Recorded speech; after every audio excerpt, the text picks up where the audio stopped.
Ayokotsi described plastic surgery thus: we restore, rebuild, and make whole those parts which nature has given, but which fortune has taken away. Not so much that it may delight the eye, but that it may buoy up the spirit and help the mind of the afflicted.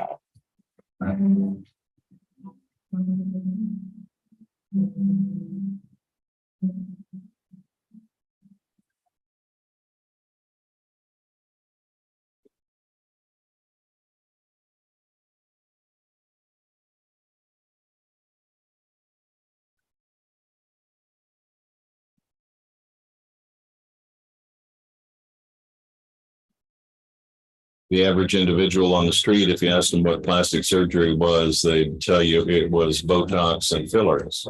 We cover literally from head to toe and operate on systems from bones to blood vessels, from muscles to nerves. Plastic surgery has a dual value. One is that it solves a problem such as an open wound or a deficient part. And the second aspect of it has to do with the emotional reaction of the person who has that problem. We can usually help about 90% of the patients that walk into our offices. It is a field that I think very few plastic surgeons have ever regretted going into.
By 800 BCE, doctors in India were practicing plastic surgery techniques as part of Ayurveda, meaning knowledge of life and longevity.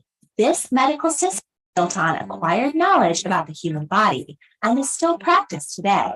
They learned a great deal about human anatomy by dissecting dead bodies. Ancient practitioners of Ayurveda utilized herbs to heal wounds, opium to reduce pain, and develop surgical tools. Ayurvedic physician Sushruta is known as the father of plastic surgery. His compendium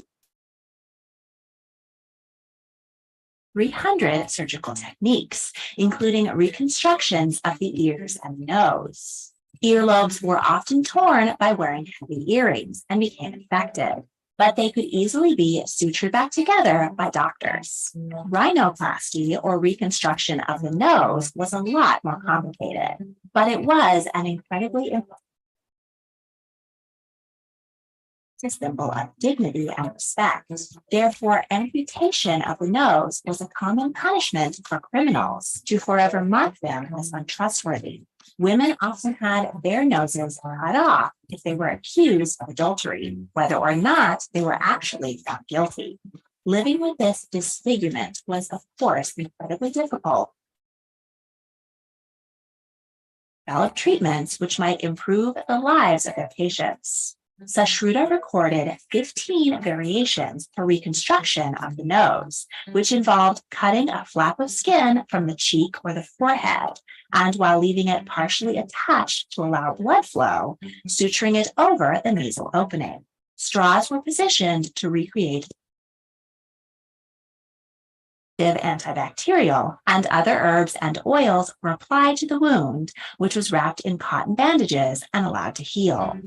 While the results weren't perfect, they were certainly better than having no nose at all. This procedure traveled to ancient Greece along the Silk Road and was known as the Indian method.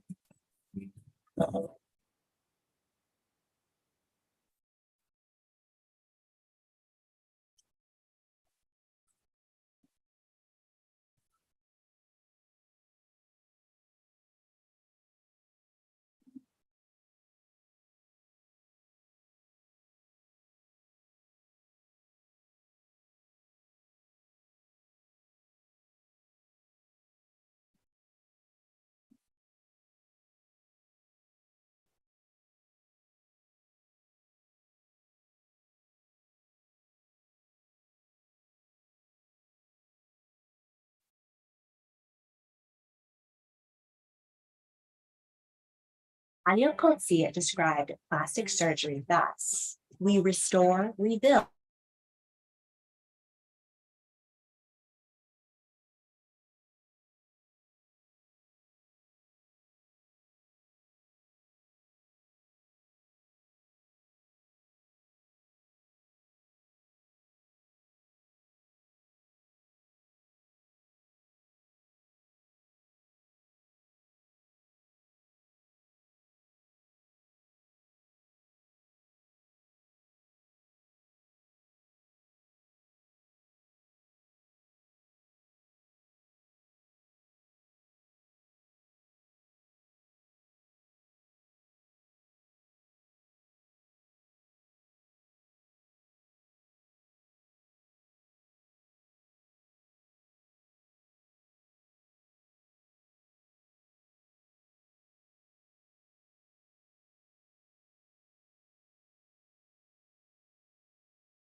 Hello. Hello.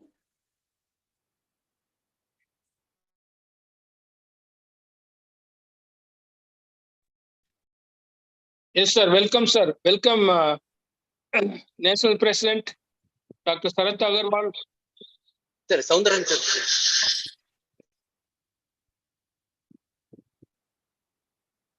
So am I audible? Yes, sir. Yes, sir.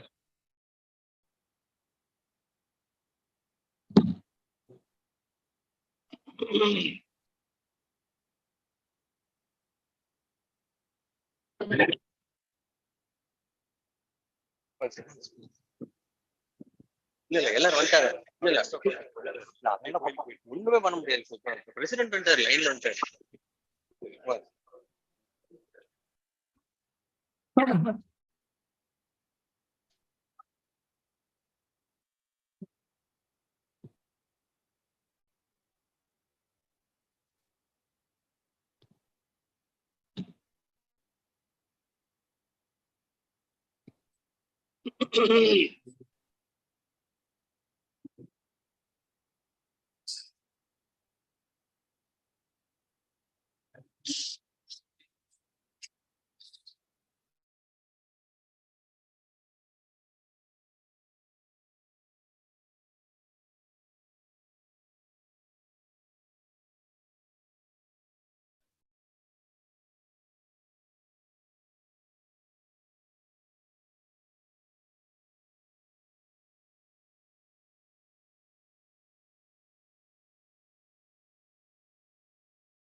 Good evening to all.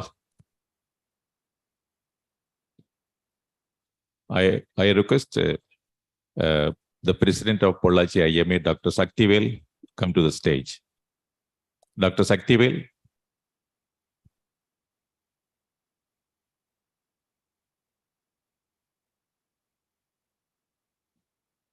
Dr. Saktivel, please come.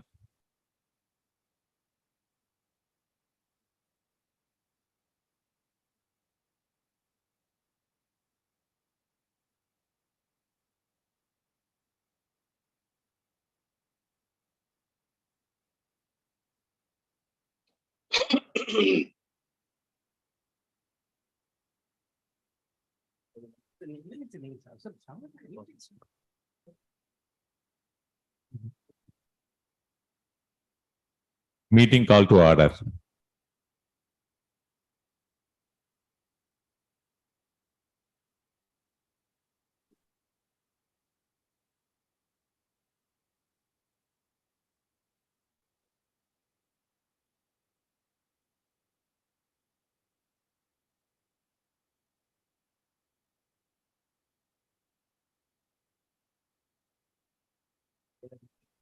Welcome address by Dr. Saktivel, President. Please come.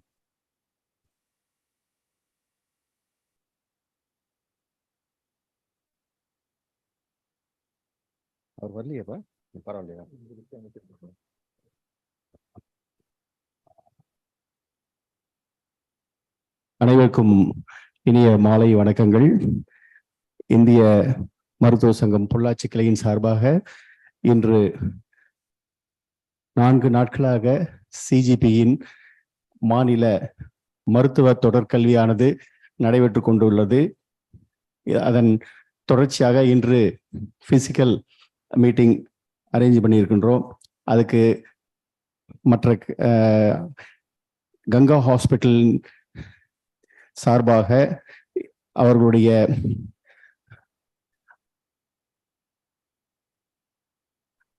அனுபவங்களை நம்முடைய பகிர்ந்து கொள்வதற்காக வந்திருக்கின்ற doctor S ராஜசபாதி sir, doctor ராஜா Shanmugam Krishnan, doctor மது Periyasamy, doctor Kannan Prema ஆகியோர்களை வருக வருக என்று வரவேற்கின்றேன். அது சமயம் நம்முடைய அழைப்பை ஏற்று இங்கு வருகை புரிந்துள்ள doctor N.R. Palanisamy sir, immediate past president state, and Dr. Abul Hassan, president-elect, Dr. Senguton sir, மற்றும் டாக்டர் C.N. ராமசாமி சார், எங்களுடைய professor doctor Ravikumar sir, doctor Ravi Kanjur, Raj Kanjur and Rajesh Babu, doctor Karuna madam மற்றும் அனைத்து மருத்துவ கிளைகளிலிருந்து வந்துள்ள அனைத்து மருத்துவர்களிடம் எங்களுடைய மருத்துவக் கிளையின் சார்பாக வருக வருக என்று வரவேற்பதில் பெருமிதம் கொள்கின்றேன். நன்றி, வணக்கம். Thank you, sir. I request dignitaries to come to the stage. Dr. N.R. Palanisamy sir, please come to the stage. Dr. Abul Hassan sir, please come to the stage. Dr. Sengutuvan sir, please come to the stage. Dr. Ravikumar sir, Dr. Aruna madam, Dr. Aruna, please come to the stage.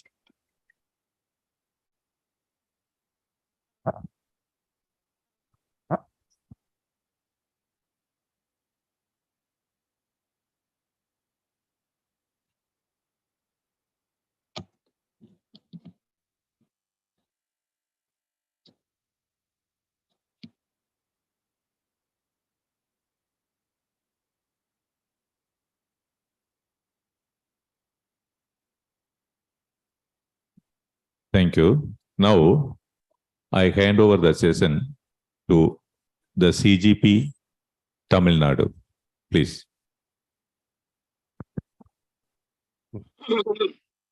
Yeah, thank you, sir. Now I request our Director of Studies and Chairman, Dr. P. Sengutuvan, sir, to give his welcome address.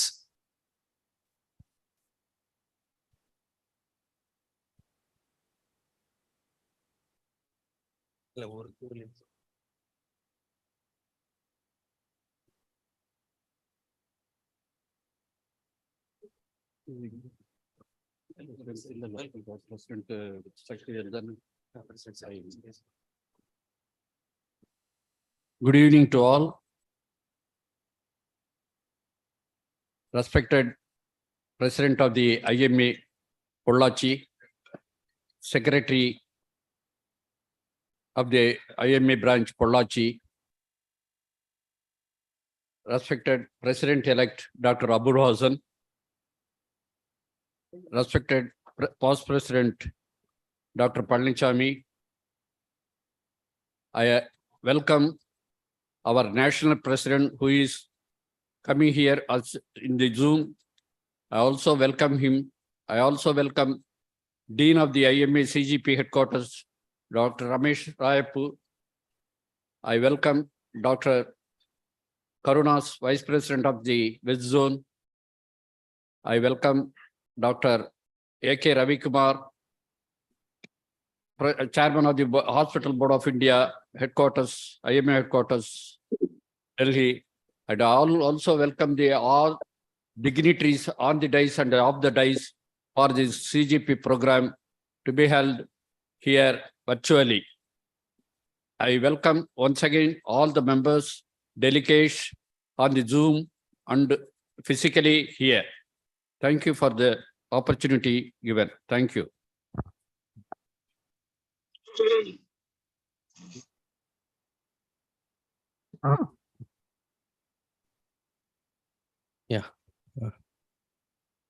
Next is IMA prayer by myself.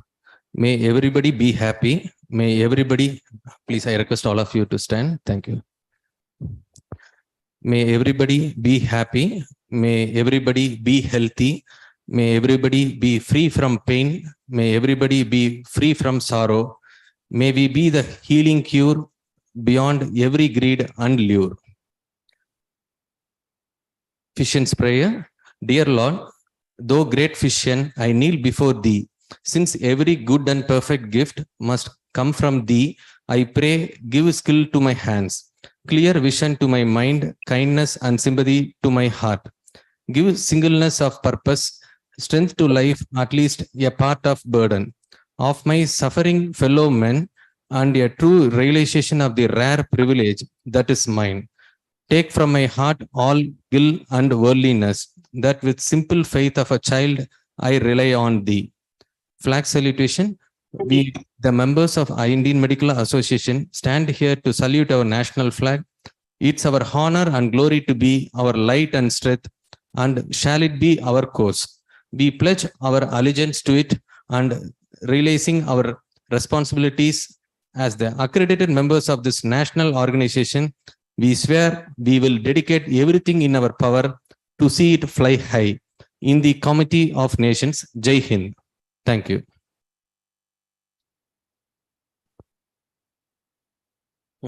Sir.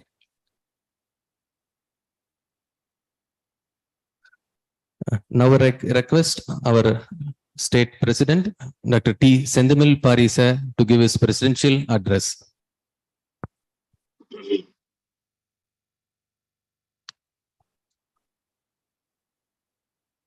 Respected President, Pollachi IMA branch, Dr. Shaktivel, and his team of office bearers. Respected National President, Dr. Sarath Kumar Agarwal, Dean, CGP National Headquarters, Dr. Ramesh Raipu, dignitaries on the dais and off the dais, my dear members of Indian Medical Association who are in the physical meeting and on online. Good evening to all. First of all, I would like to thank and convey my warm welcome to our National President Sarath Kumar Agarwal for joining this CGP conference. It's a very good opportunity that our National President is going to inaugurate this conference. IMA Tamil Nadu CGP is doing a wonderful job. They are conducting a regular CME program every month, and also courses, certificate courses also they are conducting. I suggested the office bearers of IMA CGP to be the role model to the other units of CGP of other states. பேசிட்டு இருக்கிற photo வந்து வைக்கணும்ல, இங்க பின் பண்ணணும். அதுக்கு தான் அவ்வளவு தூரம் வான் பண்ண வான்னு சொன்னானல்ல. நம்ம தான் இங்க பின் பண்றோம். They can share our certificate course modules and the syllabus to the national headquarters and other chapters of IMA CGP of other states. I hope this conference will be more useful to the general practitioners. I wish the conference a grand success. Thank you for the opportunity. Thank you.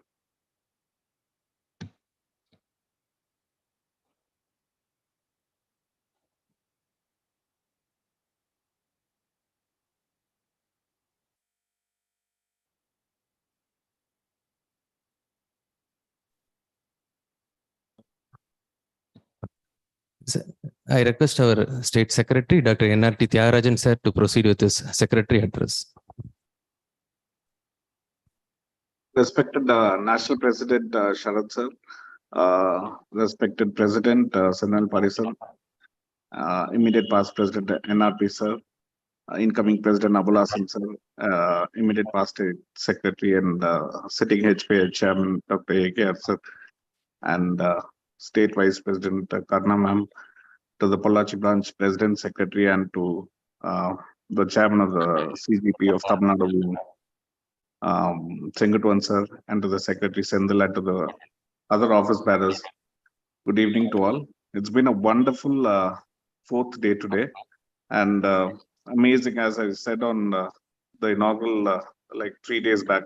It's been an amazing compilation of speakers with topics which would be very useful and for all the general practitioners, and amazing response and participation from the doctor side. From we've had close to 1,500 registrations, and right now I think we have close to 900 people on the net, and it's lovely to see such a big crowd in Pollachi also, and lovely to see at least 1,000 doctors who are attending this conference right now at this minute.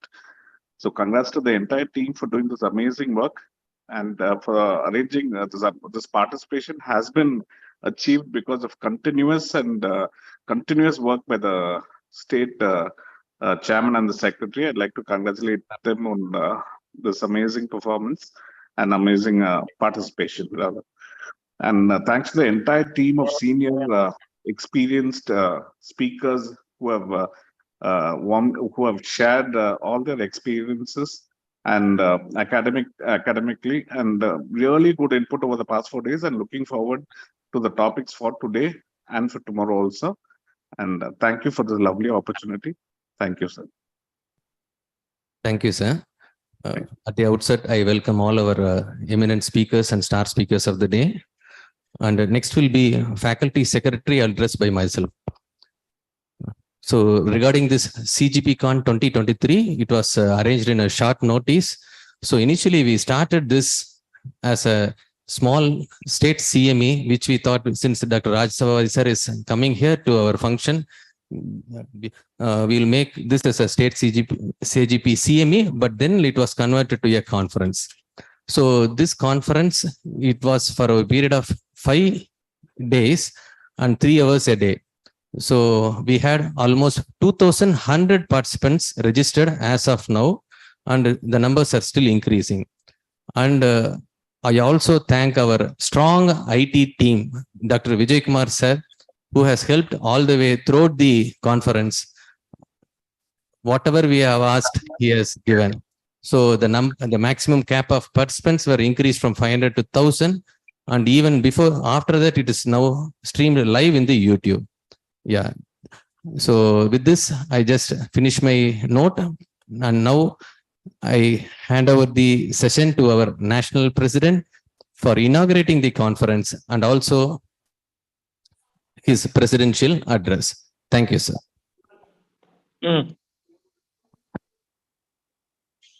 Am I audible? Hello. Am I audible? Yes, you are audible. You are audible, sir. Yeah. Good evening. Sorry for any inconvenience in the voice, or there is a connection. Right now I am in Dehradun and attending this Central Council meeting of Ministry of Health and Family Welfare. And this is the Chintan Shivir of Health Ministry, and representing the entire doctors of the nation as a national president. And we'll have a 2 days meeting here. So right now I'm here, so there may be some disturbance. So please pardon for that. I don't know who have joined, but respected Dr. Sokan, the president-elect, Dr. Sajanand sir, the immediate past president, my elder brother and HSG, Dr. Anil Naik sir, Dr. Sentamil Pari, the president of Tamil Nadu state, Dr.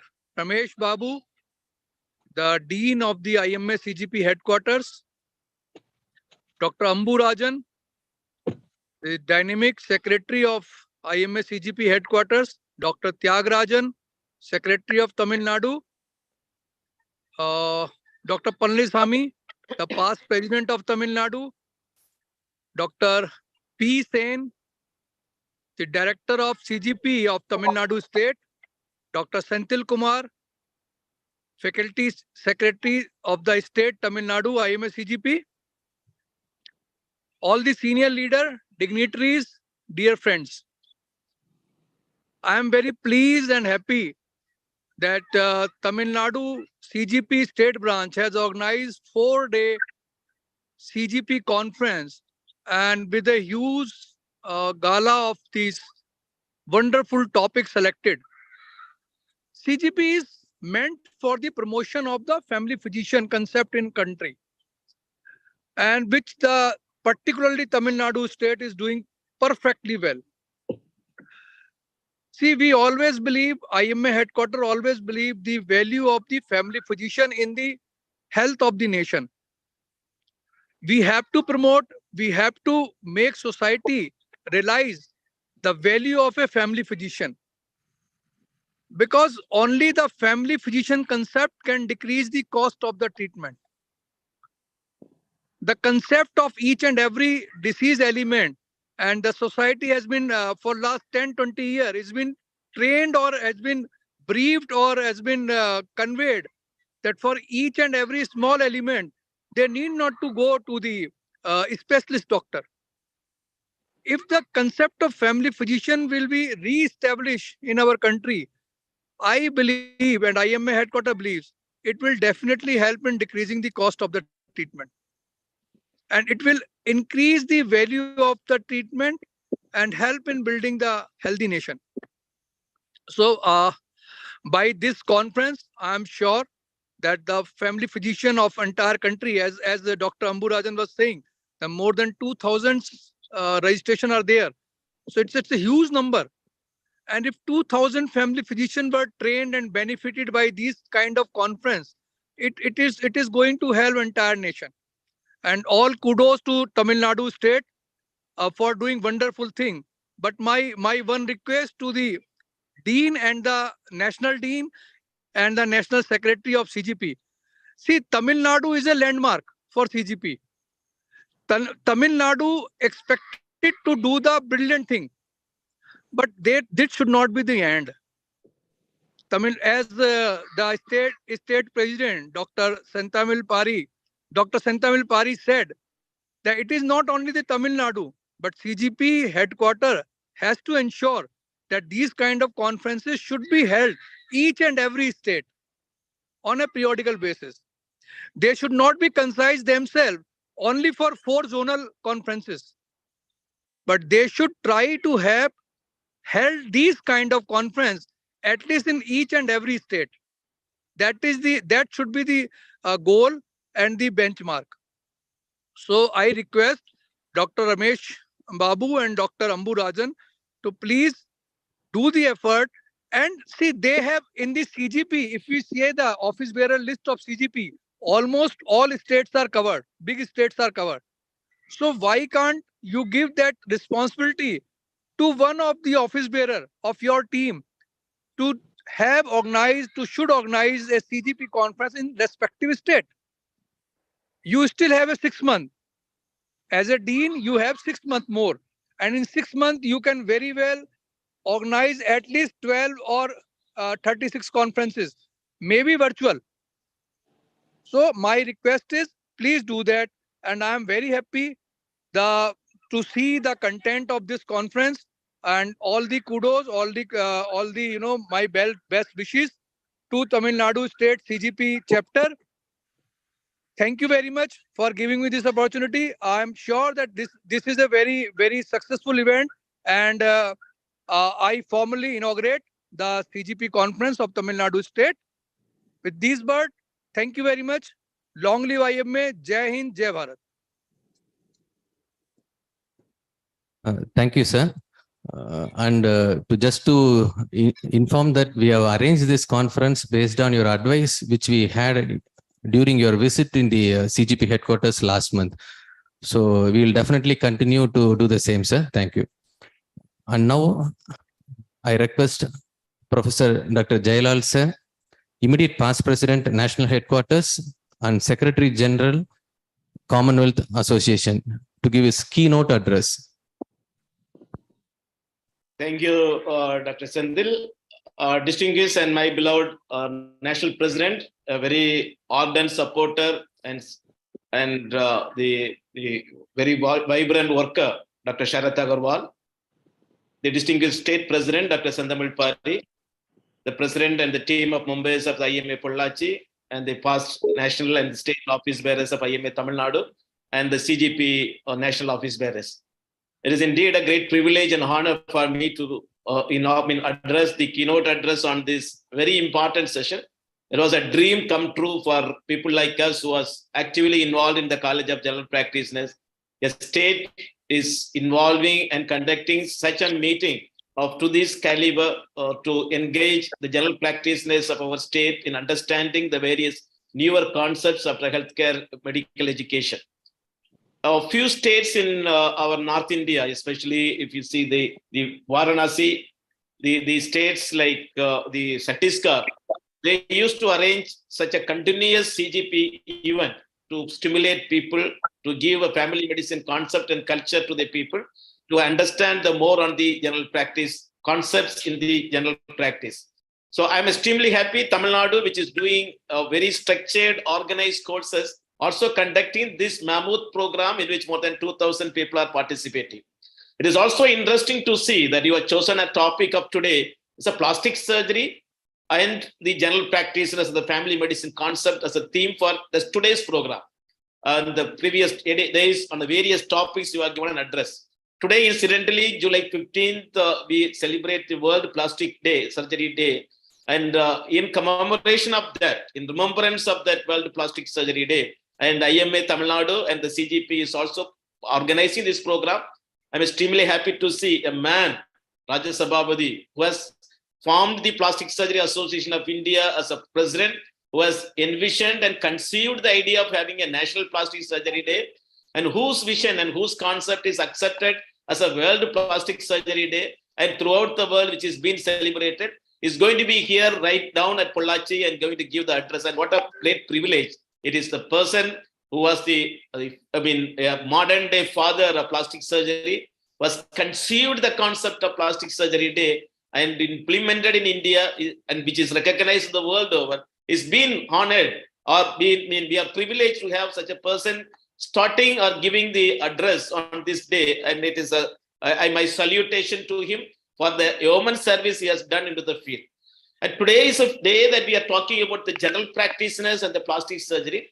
It is very, very important because whenever we talk about the curative medicine, the plastic surgery, we are not mainly talking on the curative medicine, but the wellness and the physical well-being of the person or the quality life of an individual. There is a misconception perceiving among the aesthetic surgery, cosmetic surgery, reconstructive surgery, or the well-being surgeries. There are a lot of surgeries we think every time when we thought that the plastic surgeons means it is only a cosmetic surgery. Now, many times, even the smaller events, smaller surgical procedures or smaller steps which a general practitioner can take can save the individual from a great dilemmas or a great ridiculation in his life in the future. So it is very important, though the higher concepts, the higher diam of the plastic surgery is designated for the people of that caliber who are specialized. But as a family physician, as a general practitioner, it is necessary that we understand the concepts of the plastic surgery. We understand the principles which we know, and also we also understand and what are the steps and ways in which we will be able to direct and when to direct and where to direct the people for them. Very commonly, we get an accidental injuries. And whenever the patient comes to for an accidental injury, whether it could be an occupational accident when the patient is working in a mission or working in the field, getting an injury, or a person getting an injury when the road traffic accident, the first call over will be to the general practitioner, not the primary care physician.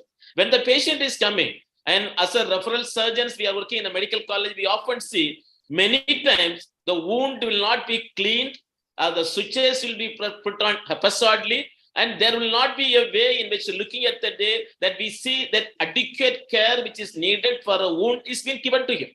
In a busy practitioners, when our ICUs or casualties, or whenever casualties are managed by not a qualified people or just a doctor with a busy, we forget to see the first step of the cleaning the wound profusely.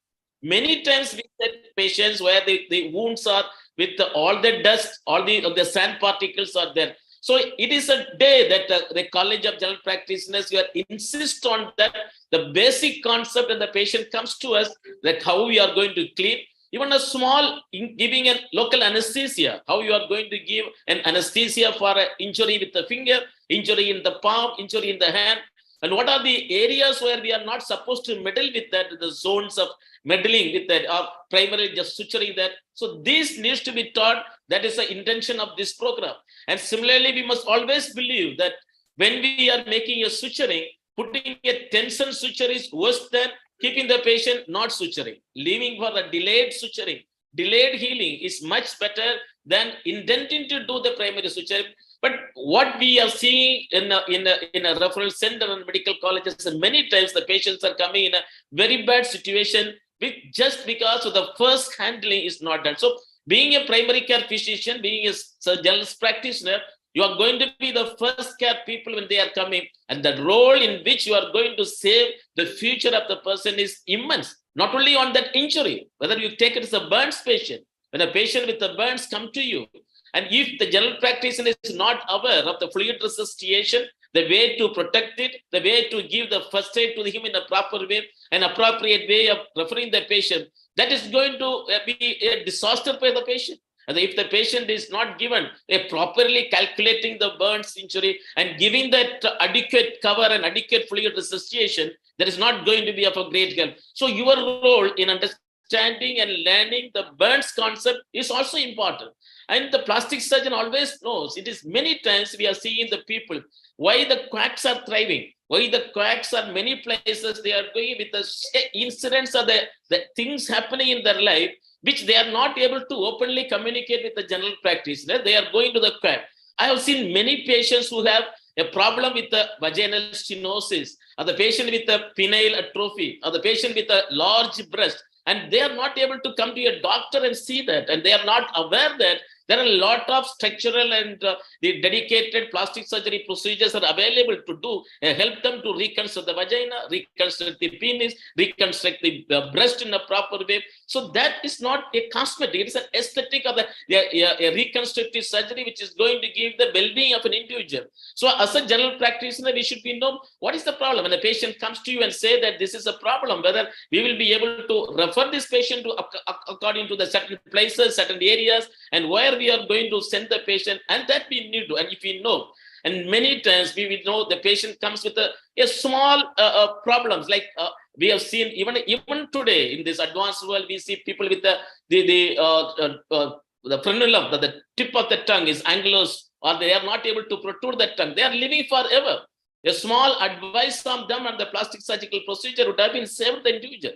There is small tips on there is a bump or hump in the bone, which can lead to the diabetic foot or diabetic complication. So what the intention of the General College of General Practitioners is to ensure, yes, plastic surgeons or the cosmetic surgeons are the arena of the people who are on the top, but we need to have, as a general practitioners, general surgeons, we need to identify the basic concept. It is not the principle that only someone else is going to practice, the right down at the way and what from the beginning of that and how you are going to practice that you need to do. And the basic myths that the people are having on that regarding the burns, regarding the management of the wound, regarding the management of a vitiligo or an ulcer or a mole which they are having. So all we need to do. Now, the science is advancing so much. The newer treatments and newer environment, the ornamentorium we are getting in the surgery is increasing.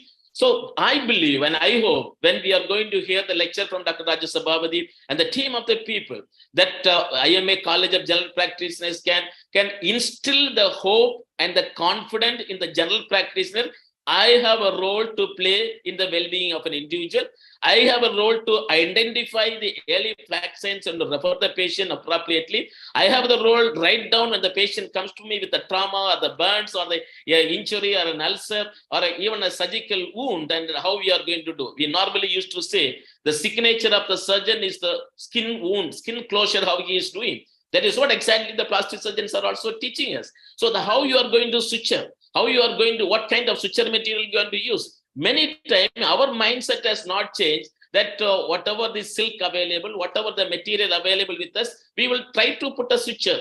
And we will be thinking that it may be costly, but if you can use a fine suture, if you can use a fine needle, if you can spend some time and without pain, if you can be able to give the procedure, how thankful the patient will be, how will be it is a fruitful effect will be there.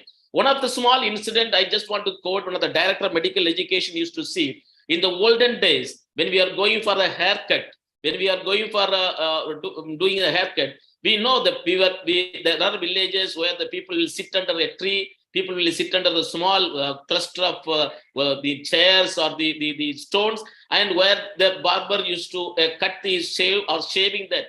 But today, if you see how they have metamorphosis to an area of a 5-star way of cutting the hair. Can as a physician, can as a surgeon, can we say our medical profession has changed in our casualty from suturing to this level of advanced suturing or advanced caring? Still in the medical colleges or the government institution, not even government, even I was seen in the small, our own hospital setups. And when the patient comes to the trauma, that we are not able to give that kind of care, that kind of system. It is only the block in our mindset. And if we can provide an extensive a primary care, a treatment in an adequate way, that will be helping the people to get a proper care in the future days, and they will be always thankful to you. And when you are creating a scar on the face, when you are creating a wound which is been looking ugly, but they are the lifelong, they are going to curse you. So this is what that today, as a general practitioners, Plastic Surgery Day, as we celebrate, let us take a firm concept that my pursuit or my role as a general practitioner, the primary care physician, to ensure that primum nosorum, I do no harm for the people, whether it is in an emergency, whether it is in a trauma. When I am doing something, that let be based on the principles of the plastic surgery, the concepts of the plastic surgery, then definitely it will be of great help to you. I take this opportunity once again, congratulate both Dr. Sengutuvan, great skill of administration which he is showing, and the leadership qualities which he is showing, and also the dynamic Sendil, which is doing a marvelous work of making such a phenomenal makeup. And let us make sure that we mark an import, as our president, national president has said, let this not be confined to Tamil Nadu, let this be profusely spread down to other states also, and continuously organize such program. And let maybe the first time the college is organizing the World Plastic Surgery Day, and let me begin with that general surgeons, general practitioners are committed to for the welfare of our well-being of our students and well-being of our patients. That shall be echoed on this day. Thank you very much for the opportunity. I'm sorry that I couldn't be with you in person in that, but I'm so happy that I could be able to be with you at this moment and give this address to you. Thank you very much, Senthil and team. Thank you, sir, for the wonderful talk. Now we call upon Dr. R. Palaniswamy, our past president of State IMA, for the felicitation.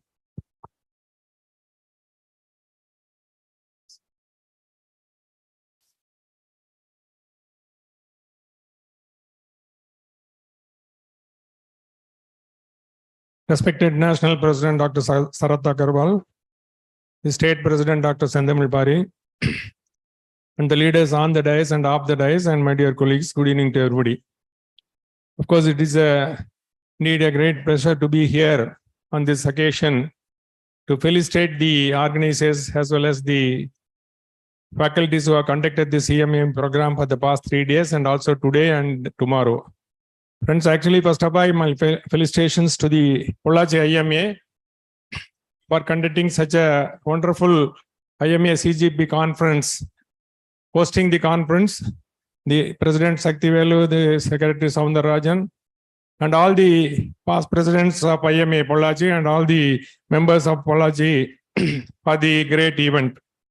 Of course, IMA College of General Practitioners is doing a great job for the past so many years, and especially this year under the chairmanship of Dr. Sengutuvan and Secretary Dr. Sendil Kumar, and the Joint Secretary Shanmu Sundaram and Ravindranath, and all the members, Senadri Abdullah, Dr. Veerapandian, Dr. Rajakumar, and Dr. Jay Kumar, has doing wonderful job, extremely good organizing such CME programs for the whole year.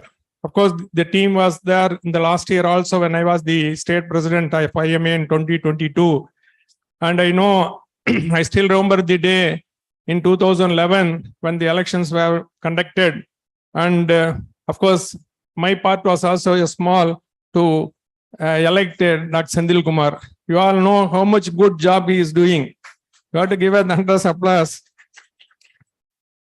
And actually, so many programs he is conducting with the association of the help of the Director of Studies, Dr. Sengutuvan, and the team. Of course, each and every program is unique, and it is very much useful to the general practitioners. That is more important. And today also, the first day of the this CGPCON, that is a state conference, was head injury. And of course, Dr. Rajesh Babu and team has done a good job. And the second day, of course, the medical negligence and medical issues, how we can able to tackle the legal problems. that also been done by Dr. K. Thangamuthu, none other than your own member and the senior member of the IMA. And yesterday we had a very good session about the lifestyle management regarding the hypertension and diabetes. And today, of course, the plastic surgery. Of course, the team of the Ganga Hospital has come over here, and we are very happy that today, actually the topic plastic surgery is well going to be taken by the team headed by Dr. Raja Sabhavati. We have to applaud him because the National Plastic Surgery Surgery Day has been it has been identified by our own colleague, our own member, our own area doctor, and now it has been, I think, International Plastic Surgery Day is on July 15th. So we are very happy, sir. Today you are also here, Raja Sharmam is here, and other team, everybody is here. Madhu Perisam is here, Madam is here, and we are really happy that you are going to do, good work in the topics of not only the plastic surgery, probably the burns, and also especially I ought to thank them as a service-oriented doctor, the skin donation. The skin donation they are doing is actually we, the Lions Clubs and Rotary, and everybody is doing the skin donation. It's a really very, great achievement that I can say that regarding the skin donation. And of course, in the plastic surgery, now it has come to rural areas. I'm very happy that Dr. Sangamitra, I think in Pollachi GH, he is also a plastic surgeon and he is the head of the Department of the Plastic Surgery in Pollachi. And we thank them. Especially I have to thank Dr. Kaushik, who was also doing rural work in Pollachi area and also along with Dr. Surup. And both of them, they have called me to definitely ought to come to attend this particular, CMA program. So I'm really happy that today we are going to hear very much about plastic surgery. Of course, Raj Sabhavati is going to give us a talk on the past, present, and future. So on this occasion, I just recognize the senior most plastic surgeon, as you know, my teacher. Actually, when I was doing MBBS, Dr. C.N. Ramasamy, I want to acknowledge him. Actually, when I was doing MBBS in the surgery department, he was our assistant surgeon. Most of the what procedures has been taught by him, for me and also who was studied at that time. So thank you very much for the opportunity. Once again, I thank all the organizers and all the, of course, the team of CME faculties was going to do regarding the aspect of plastic surgery. So thank you very much and thank you. Thank you, sir. Thank you for your kind words. And now I request our President-elect, Dr. Abul Hassan, sir, to give his felicitations in the program conference. Thank you, Sendil. Respected National President, Dr. Sarath Kumar Agarwal ji, and the State President, Dr. Pari, and all the state and center leaders, and also the office bearers of IMA CGP. Good evening to all of you. I'm very happy to see a hall full of doctors attending a CGP meeting. Nowadays, most of the CGP meetings are done on Zoom, done on online. And this is, of course, it's a hybrid meeting. If I recollect my days of working as a CGP secretary, every meeting was a physical meeting. We had to go across the country, north, south, west, and east, and conduct meetings. There, we'll be happy to see people, friends, everybody. And it is very, very tiresome. Now the online method has come. Now we are doing it in online. It was amazing to see last 2 days, 3 days, so many people, more than 1,000 people, 1,500 people joining on online for the CGP meetings. I congratulate Sendil and team, Dr. Sengutwan, for doing such a hugely attended meetings, the CGP platform. CGP is actually established in IMA headquarters to empower general practitioners, to scale up the knowledge of general practitioners, to re-establish the glory of general practitioners. We want more general practitioners in the country to solve the people's ailments with a minimum cost. That's why this College of General Practitioners was established. And as President said, a course on family medicine was also planned. Of course, it was started and undergoing in some of the universities, MD family medicines. Earlier, we used to do MRCGP courses. And people from UK used to come to Chennai and do this and conduct examination for the MRCGP candidates. And annually, there will be about 20 to 30 candidates all over India. They come to Chennai and take up the examinations of MRCGP. Still, it is going on. Now, it is our duty to re-establish the method or strategy of general practitioners. And we have asked our Vice Chancellor, I personally, as the chairman of Young Doctors Wing, as the national chairman, I have requested our Vice Chancellor, Dr. Narayana Swamy, in the last meeting, to allow us to talk to the people. There is a foundation course in every medical college. You all must be aware. As soon as they get admitted in a college, there is a foundation course. So there will be only introductory classes. And also during graduation, while passing out, we can also have one more course regarding the job opportunities. That's what we have started recently as the boot camp. One is for the first year MBBS, and the second one is after, that is at the time of CRMI now. So where we can definitely sensitize our outgoing MBBS or fresh MBBS graduates about this practice of general practice, family medicine or general practice.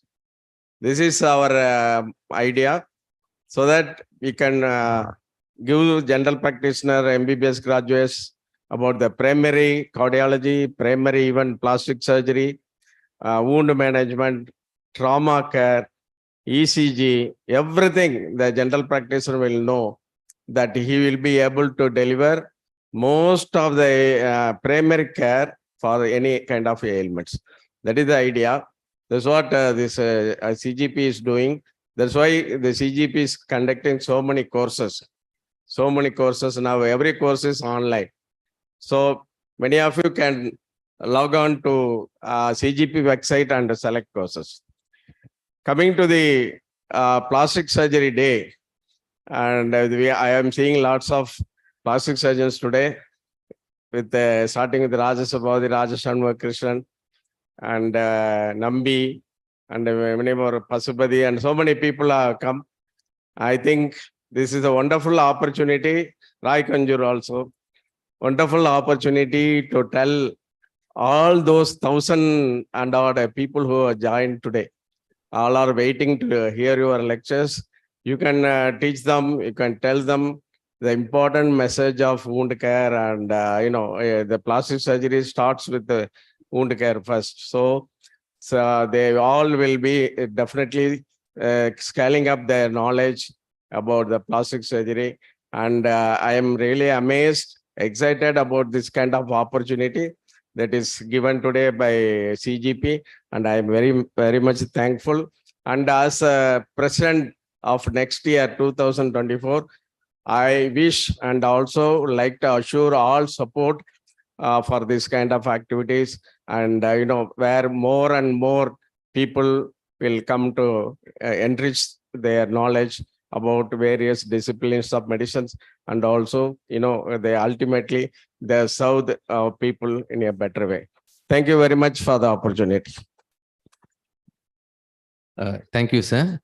Now I request Dr. Anbarajan, sir, Secretary, CGP Headquarters, to give his felicitation. Respected National President and our State President and President Pulachi, and all other national and state leaders who are present today. As the topics are very interesting, and then so many of our colleagues are waiting to hear from the speakers. I just want to give glimpses about what CGP National Headquarters is doing. And I thank the Tamil Nadu faculty CGP that they were doing all the programs very successfully, and they have come up with this state conference also. As such, these kind of state conferences this year, they are being happening in Kerala state, Maharashtra state, UP state, and some more other states also. In Gujarat CGP also, they are conducting this kind of continuous medical education for the College of General Practitioners members, and as well as to others also, very regularly every month. Today evening 4 to 5 o'clock, 4 to 6 o'clock, it was a second meeting they have conducted. So they are selecting various topics relevant to the general practitioners, and then do the CME. In UP state, in Kanpur, every year they are having refresher courses for 5 days, not virtual, but it is in person, they are doing that. So this year also it happened, and we were planned to have the zonal conferences also in all the 4 zones. East zone, we plan to have it in Manipur, but because of the problem, we are not able to get it. But in October, we'll be having it in West Bengal. In West zone, we are going to have the zonal conference in Mumbai. And for the South zone, it will be in Karnataka state, Cuttack. And there will be a CGPCON, that is National Conference, during that will be happening in the end of November at Tirupati, the Dean Dr. Rayapur Ramesh place. So we are having family medicine courses conducted in various parts of our country, and also FCGP program. Those who are want to have a fellowship certification from College of General Practitioners, where their practice is below than 20 years, we are conducting courses for them, and then they appear for the examination. That fellowship will be given to them. And also we are giving honorary fellowship to general practitioners who have completed 20 years of their practice. That will be during the national conference that will be happening. So a lot of such programs are going on, and we are releasing a family doctor medicine, family doctor magazine by e-magazine, and there are national courses we are conducting on family medicine as well as echocardiography. So we are on the way to plan regular courses on other branches of medicines also, and we are taking strenuous steps to get affiliated from a university also. There are a lot of things going on in CGP. I request all those who are joined today to become a CGP member by paying a amount of 295, just 295, and become a member of CGP. And then if you are from other specialty, you can pay 1,180 and become the member of CGP also. So you to get all the benefits of being a CGP member. So once again, I congratulate the Tamil Nadu CGP faculty for doing this state conference in a very effective way. Other branches like Coimbatore, CGP faculty, I have to appreciate here today that they are doing very regularly every month a CGP program. That I have to appreciate the Coimbatore CGP sub-faculty. Such active sub-faculties are very rare in our country. One of is our Tamil Nadu state sub-faculty. So let us be benefited out of these efforts that our leaders are taking and get enriched with knowledge so that that will be reflected in our day-to-day practice, and that benefit will go to the to our patients, and this will be a benefit to the society also. May God bless you all. Thank you once again for the opportunity given to me. Thank you, sir. Now I request Dr. Ravi Kumar, sir, past secretary, TNSB, IMA TNSB, and Chairman, Hospital Board of India, to give his felicitations. Very good afternoon to all. Respected national leaders, state leaders, the dignitaries who have come over here in person, and also those who are online. I don't want to be in between the good lectures which is going to come out from the team of Dr. Raj Sabhavati. The only request to the team is the people who are going to hear you all are general practitioners. They are the primary physicians. Please give them the idea of how to diagnose, find out the problems early, how much they can handle problems. Let it be the trauma case, let it be the burns case or diabetic foot. And when early they have to refer to the specialist. That will be the message we request you to pass on to all our general practitioners so that the many patients will be saved and their health will be taken care of. Thank you so much for the opportunity. Thank you. Thank you, sir. Now I request Dr. Karuna Madam, West Zone Vice President, to give felicitations. Good evening, every one of you. The importance of this meeting makes us know the importance of the GPs, who are the primary care physicians interested in the welfare of the society. So the people of Coimbatore have arranged for this meeting, and they have brought Dr. Rajasabhavati sir and their team, who is internationally renowned figure, who have made India and Coimbatore recorded in the map. And I thank the Coimbatore, Pollachi people, Dr. Sendil and also Sengutan sir, for having arranged such a meeting to have brought the Ganga team here. Thank you.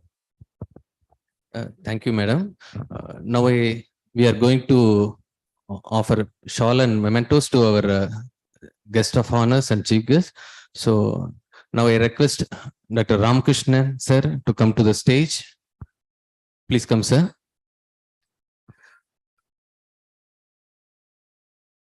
So I request sir to adore a shawl to our immediate past president, Dr. Palanisamy sir.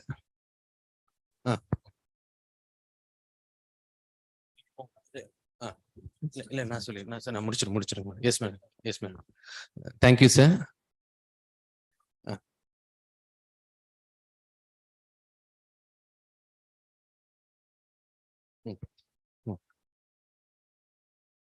Thank you, sir. Now I request Dr. Ganavai sir to come to the stage.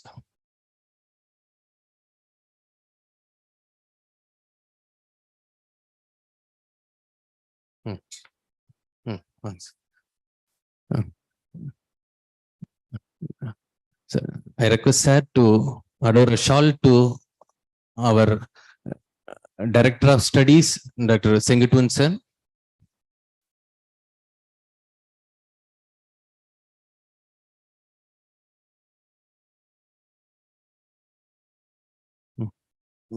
I request Dr. Alva sir to come to the stage.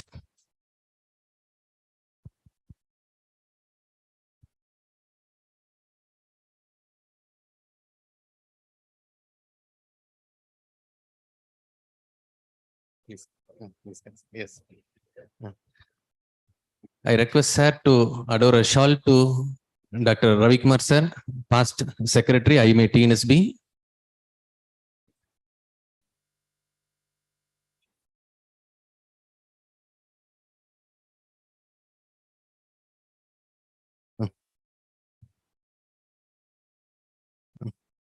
I request Dr. Kamala Murugesan Madam to come to the stage.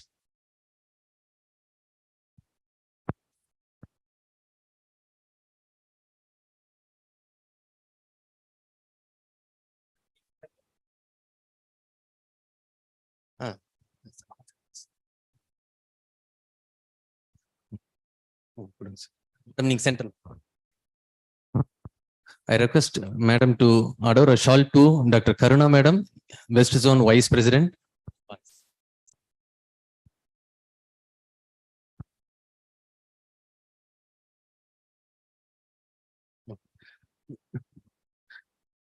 I request Dr. A.R. Gopalakrishnan sir to come to the stage. Madam, thank you.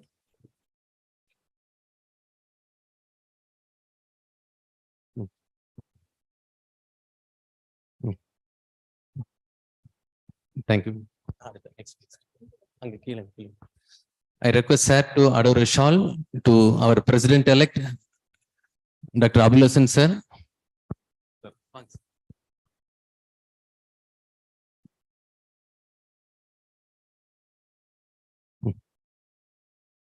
And we recognize the presence of our AMS wing, IMA TNSB Secretary, Dr. Rajesh Babu sir, and also NHB Chairman, Dr. Karthik Prabhu sir, for their presence in the meeting. Now with the lighting of Kuthuvilakku, we are going to start the CME. I request Karna Madam to light the Kuthuvilakku along with our Pollachi branch member, female colleagues. Please come forward, Madam. Please come. 1 or 2.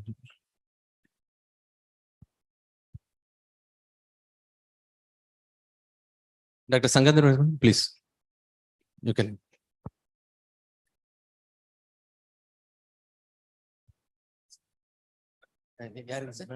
Speaker madam.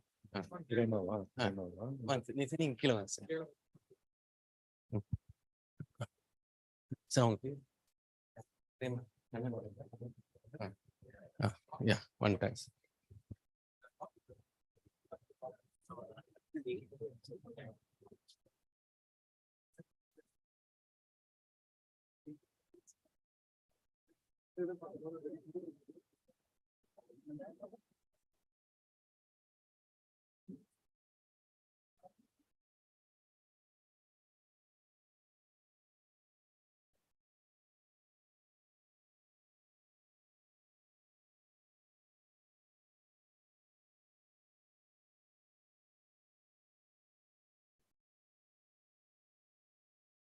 I request all our members to give a big clap.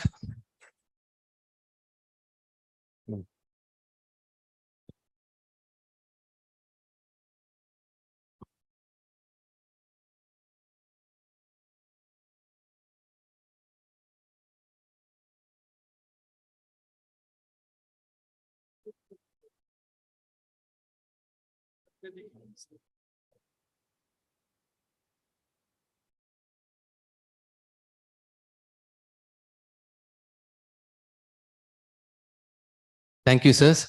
And with this, I think the real fireworks starts now with the CME. Now I request all our star speakers and eminent speakers to take the dais.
So, good evening. Let us start the CME with the first speaker. My work is difficult and easy at the same time because how do you introduce a person who's already so well known all over the world? So the person is none other than Dr. S. Rajasabapathy, sir. He's the chairman, Division of Plastic Hand and Reconstructive Microsurgery, Ganga Hospital, Coimbatore. And he's had so many invitations for a lot of esteemed lectures and has delivered 44 orations all over the world. And it's really a proud moment for IMA Pollachi that he's having a lecture, a talk in this modest hall. And he's been a visiting professor in Mayo Clinic, Yale University, Michigan University, and a lot of other international centers. And at present, he's the president-elect of International Federation of Societies for Surgery of Hand. And also, he's the chairman of the project Hope After Fire for providing free reconstructive surgery for burn deformities with Rotary Club of Coimbatore Metropolis. And surgeries worth 8.9 crore rupees have been done free under this scheme, making it one of the largest projects by a single institution in the country. Without any further delay, sir, please, the stage is yours.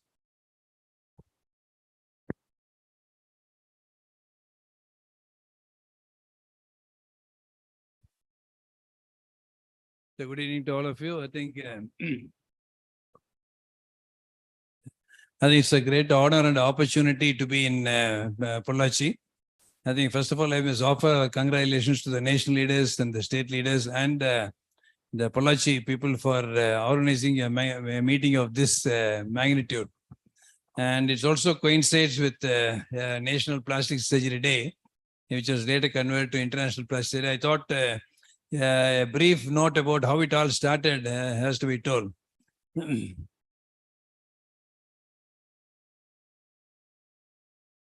And when I was the president of the Association of Plastic Surgeons of India in 2011, the idea was that we wanted to spread the awareness of what a plastic surgeon does. Because unlike other specialties, suppose you say cardiothoracic surgeon, we know it's a heart surgeon. If you say a gastroenterologist, you know he's dealing with the bowels.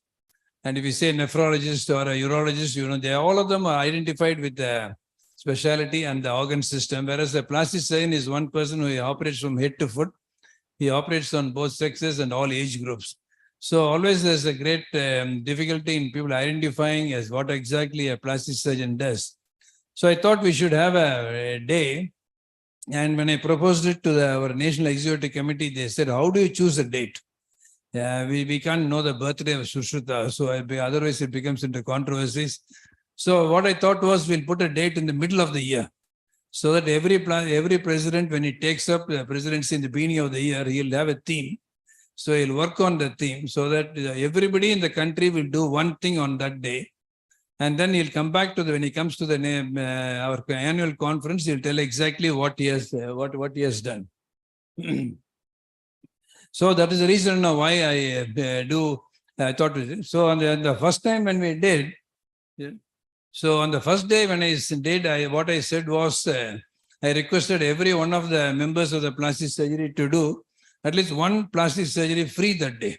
There is all at that time we were 1,300 members, and all the 1,300 members will do at least one surgery free that day. So we wanted to take it to the government. At the time, the Union Health Minister was Ghulam Nabi Azad. So I met him in Delhi, and I told him this is what we're supposed to do, and asked the government to do that. And he was extremely happy about the idea. And then he said, and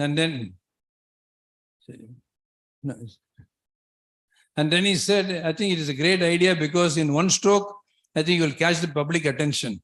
How nice it would be if every association does it. Because I said one person, he said, suppose every orthopedic association, gastroenterologist, every day, everyone, they should do this. I think it's be a great way to improve the doctor-patient relationship, and it's be a great image-building exercise. I think it's a great idea, he said. So what we did, once we said that, I think all over the country, everybody responded, and all of them sent what they did. So during the conference, what we did was, we said what every place did. So this really caught the attention of the world. And at that time, the IPRAS is the international body. And the president of the international body, this is the president message in the newsletter. And while speaking in the opening ceremony of the meeting in Vancouver, she said, the president of the Association of Plastic Surgeons in India has announced July 15th as the Plastic and Reconstructive Surgery Day. We congratulate our Indian colleagues for this unique initiative.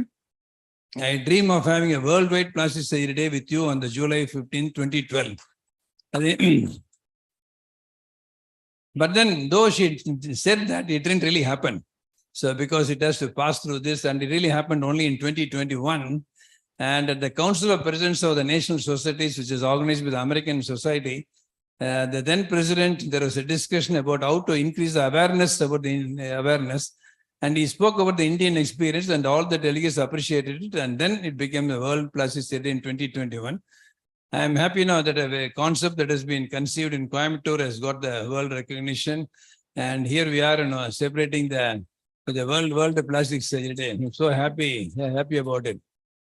So Kaushik asked him when what do you want to talk? He said, no, please talk about past, present, and future. So first of all, if you take the past, many people ask us, do you use plastic? That's what everybody asks. So if you want the origin of the word plastic, I think it comes from the word plasticus, which means to mold.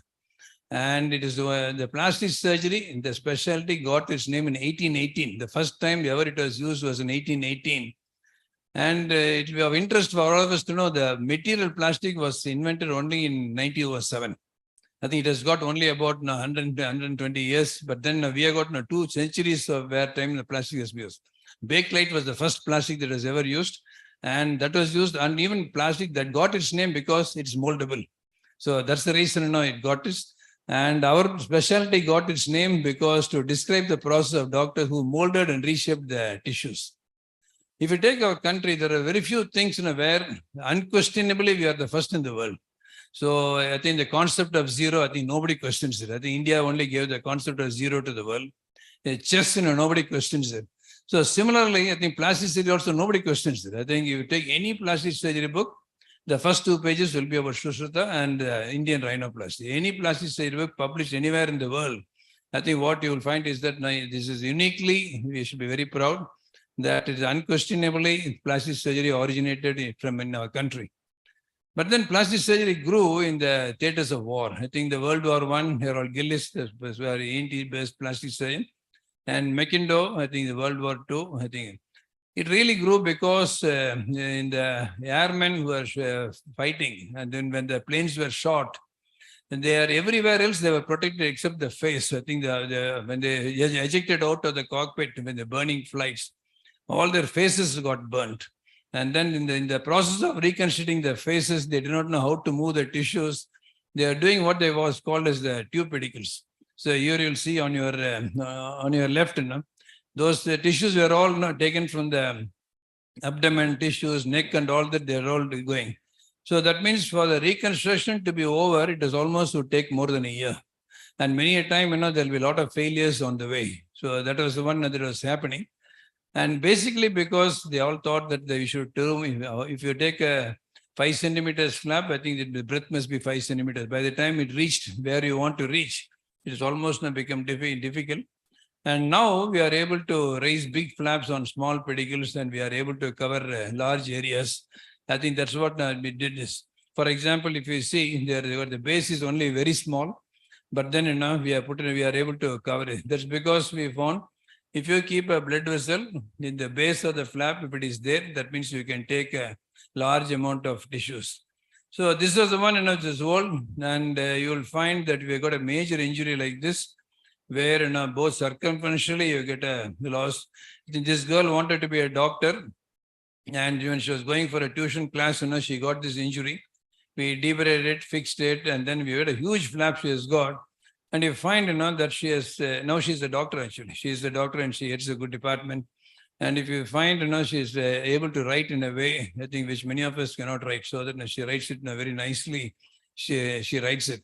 So now we are able to move huge amount of tissues very easily based on these principles. And next came, the other way, there not only we are able to move skin and soft tissues, we are able to move large amount of tissues based on small blood vessels, even muscles we are able to move. If you find the bone is lost and also you find the tissue is also lost, we are taking a huge amount of tissue from the back, but then if you see the base becomes very small. So we just have to keep the blood supply over there, and then you have to keep it into that area. And then after that, you add bone, and then you see what would have been impossible. It has been reconstructed. So now we are able to move large volumes of tissue. Then. So next you come up to the tissue. What you say is now, what Kaushik said now, what's the present? The present thing is now microsurgery that what you would call is the marvel of the modern surgery. So microsurgery actually is a technique. I think a lot of surgeons use microscope. The ENT surgeons use microscope, ophthalmologists use microscope, neurosurgeons use microscope. All of them use microscope. The only difference between plastic surgeon using microscope and the other especially using microscope is whenever a microscope was used, people are using it to do already what they were doing a lot better. So that is the reason why they were using microscope. But whereas when plastic surgeons started using a microscope, they did one thing extra. That is, they learned to anastomose blood vessels as small as 1 millimeter in diameter. I think that was the one which made it a big difference. You see a small blood vessels in there. So the present thing is that where we are able to capacity to suture about small blood vessels which are only as small as 1 millimeter in diameter. But then what did this give us to? This gave us an opportunity to reattach amputated parts. Okay, the digital artery in that level is that about less than 1 millimeter in size. So normally these sort of thumbs would go to the bucket, but now they all can be reattached back.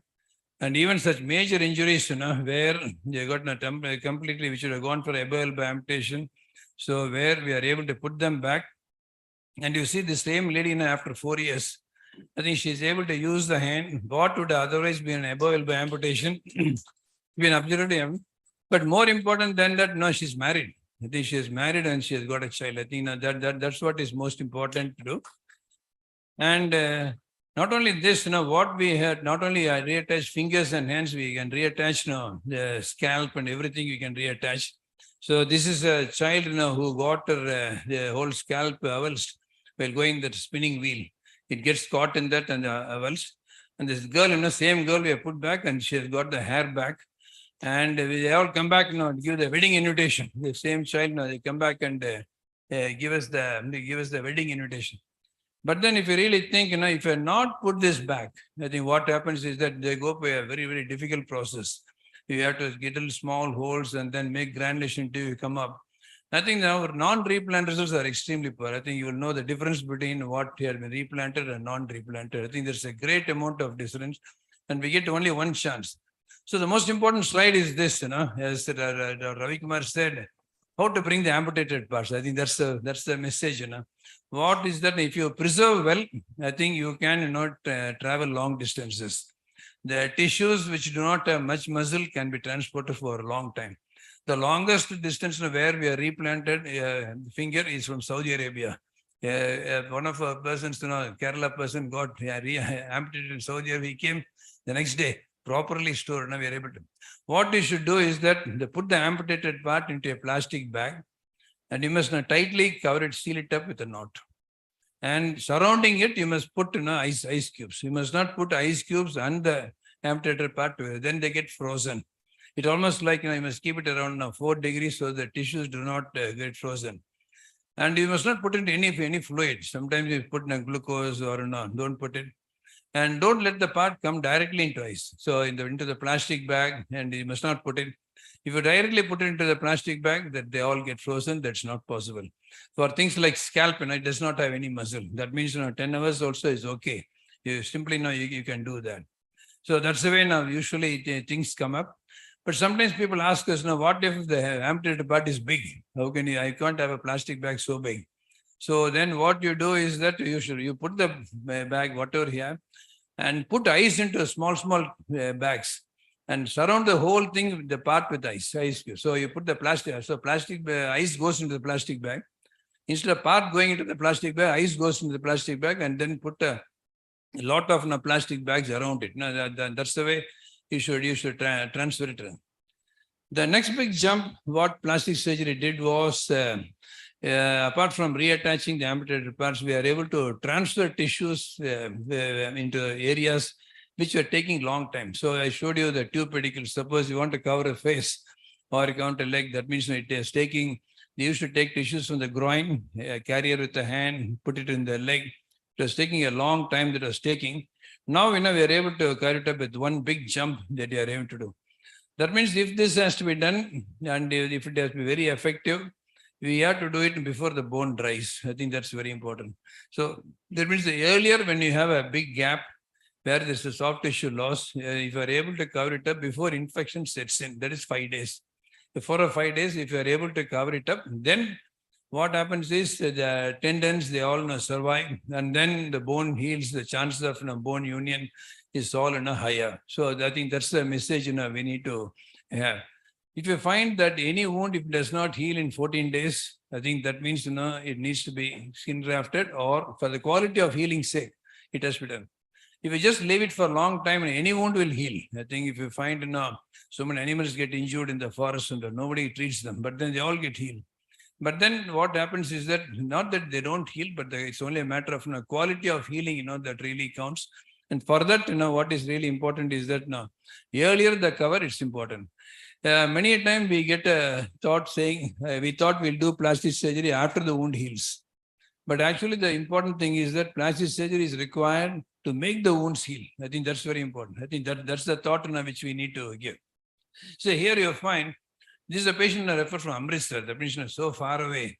So it's got only, but the hand is viable. So first we do this. I showed you an example where we moved the tissues alone, we moved. So if the bone was there, we covered this. Now here the bone is also not there, but here we can take the bone also. The fibula can be taken on a vascular pedicle. The fibula can be taken wherever there's a gap. So there's such a big gap is there. So that gap can be covered. And you see the same girl. So, of course, she doesn't have an elbow joint, but then she has a hand. Otherwise, she would have been an elbow amputee. And you really find they adjusted so well to her life. The next thing what we can do is we can rehabilitate people if you have got no fingers. So whether they're born with no fingers or due to trauma, there are no fingers. So here is a patient, right hand, all the fingers are gone. So first what we do is to make in the area of the thumb, we use the great toe from his foot. So on one side, the great toe. On the second side, just we find out, we rehabilitate them and we find where the thumb is moving. And exactly in that place, you can put the second toe from the other side. So here you find, this is a patient whom we did a 12 years follow-up. And 12 years after this space he has got. So that means, if you see him, he is able to turn individual pages. That means these thumbs, they all get sensation. They are able to take it. They are able to use it. So this is actually it's life-saving. So what we really need to be aware is that whenever there's a major issue, is there a major problem, there could be a solution which should be used. It's the same boy in a child, electrical burns, he's got a the thumb is lost. So we have put back the a great toe, because hardly identifying which side is the one which has been taken from the foot.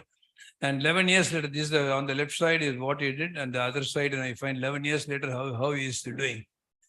The next is not only we are able to transfer soft tissues, bone, toes, we can also transfer muscle. Sometimes you find things like workmanship contracture, the people don't have any muscle at all. Suppose whole compartment muscle is not there, they can't bend the finger.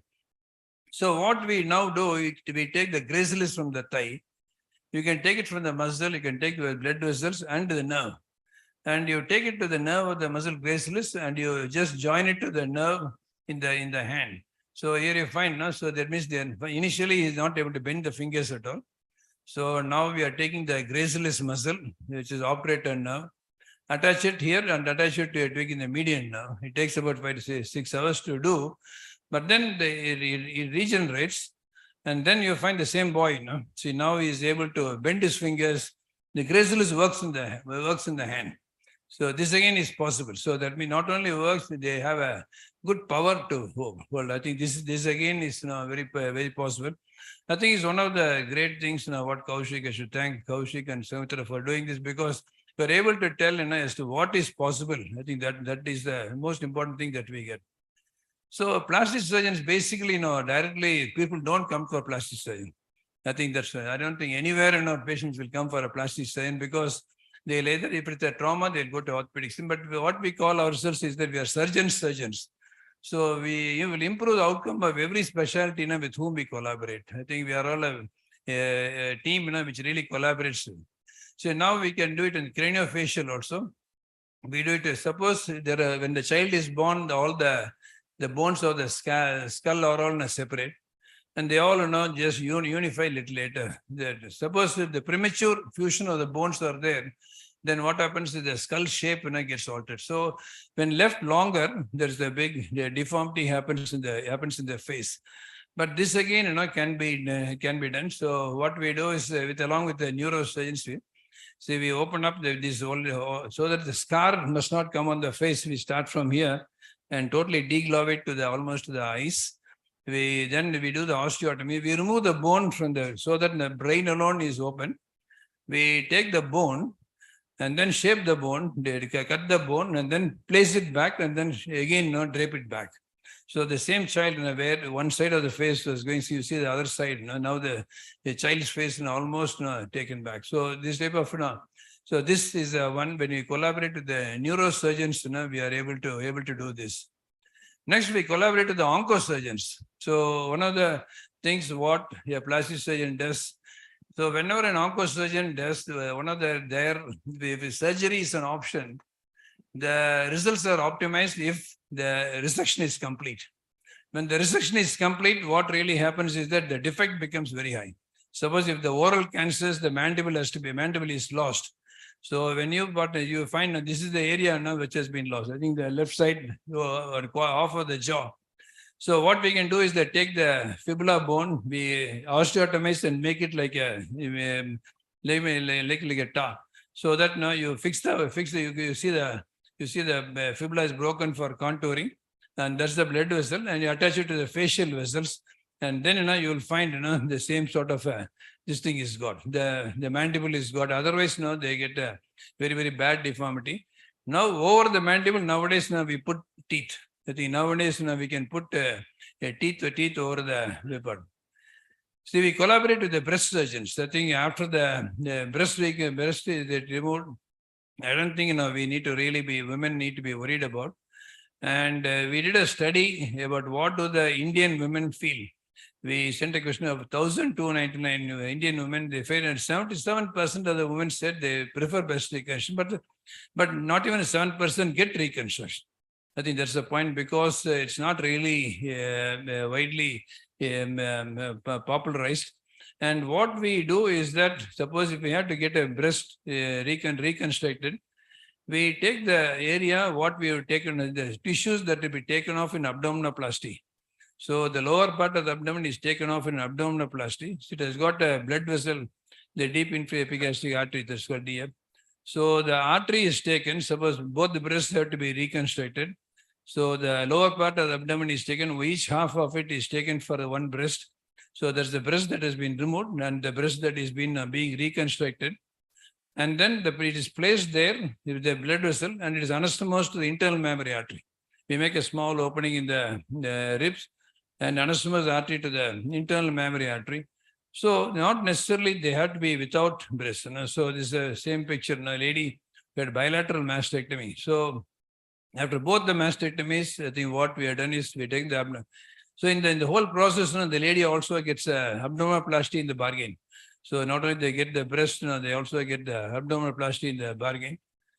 And unequal breast, I think one of our keynote speakers in the inauguration was telling about unequal breast. These are all young people. They are all going to school. I think it's almost impossible.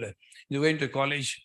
So this again, you can really make it into do this. And the other aspect, for the take of time, I just put one slide only put. Lymphedema, we have made rapid advances we have made. Previously used to lymph node transfers. Now what we do is the lymphovenous anastomos. We take about 1 millimeter vessels we take and then less than a millimeter. So that venules and the lymphatic vessels itself can be anastomos. Now this is what the lymphatic vessel anastomos. And the current concept is that we transfer lymph nodes with microsurgery. So one of the places where we take lymph nodes is the omentum. Omentum has got a good amount of lymph nodes. And when you do this, it not necessarily it has to be placed in the groin or somewhere. I think it can be placed in the leg where there's a lot of fluid coming. So you see that this vessel is harvested. Sometimes we do it through the laparoscope, and this you see a lot of lymph nodes are all there. So the lymph nodes are there. So that lymph nodes is put in there, and it is anastomosed to the posterior tibial artery. It's there. We find that the reduction in the lymph size happens immediately. I think very fast it happens, and 1 year they still continue to have the results. And the other thing is our common lymphedema. So huge things at one stage of reduction. I think this again is possible. There are a lot of recent advances that are taking place in burns, in diabetic foot. There are a lot of skin substitutes. I think the 3 speakers will speak. I'm not going to speak about it. So the only 2 things I left is that a few things are tissue expanders and aesthetic surgery. I think that's the things which is important. So now in Coimbatore, I think we have got a lot of good surgeons who specialize in good aesthetic surgery. I think now aesthetic surgery not only makes people normal, but also even transgenders. I think Roy specializes in sort of breast reconstruction, all this. So we have a team. I think Coimbatore can really be proud. The number of surgeons who could be called good in each of the specialty, rhinoplasty, hair transplant. I think there are a lot of people now who are doing good. The one advance like microsurgery, what really happened was tissue expanders. So here you have a child in a post burns like this. I don't think this child can ever go to school because with this she can never go to school. What we do is we put in balloons like in the places where there is hair and keep on expanding, just like pregnancy. And once it expands to a sufficient extent, you just take off the balloon and then put it back. I think that's the way it's there. So the future, I think, is bridging the gap. I think I think IMA also feels anything you have, I think the need in India will be so big, and what's available will be less than half. But then the tragedy is that the available thing may not be utilized. I think that's where is the biggest problem. So what we really need, I think, this set of CME, I think, that really helps bridge the gap in availability and this thing. For growth, you require accessibility, affordability, and reach. In all 3 aspects, I think in plastic science, they've taken a very proactive approach, and Tamil Nadu can really be proud of the availability and accessibility factor. And as far as affordability is concerned, I'm sure there are a lot of schemes, a lot of things where plastic science can do very meaningful service to me. Smile Train, with that, all the cleft lip and related projects are there. HAF, the Hope After Fire and burns patients are all taken care of. So there are a lot of meaningful projects. I think you can contact anyone. You can even contact Kaushik for all of these. And the next thing where the future will be, I think where India will grow is that now we can become a preferred center for teaching and training in the world. And we have, as in our own center, we have had visitors from 71 countries. We have had, I think 2,912 as of today. So that's the number of people that we have had. I think here, I think you really make a big difference in future. And Indian Journal of Surgery asked us to write an article on this. And the goal of the Plastic Surgery Day has been to just bring about awareness as to what is possible and what is done. I think exactly what we are going to with the subsequent speakers. And I profusely thank our organizers, and both in the national level, state level, and at Pollachi, for giving us this opportunity to talk to you. And thank you so much. And quality plastic surgery available in most places in our country. I think that's what to re-emphasize. And plastic surgeons actively participate in national meeting. Thank you so much for giving this option. Thank you, sir. Thank you so much. That was a great talk. I request Professor Dr. C.N. Ramasamy, sir, to come onto the stage to honor our esteemed speaker with a shawl and a memento.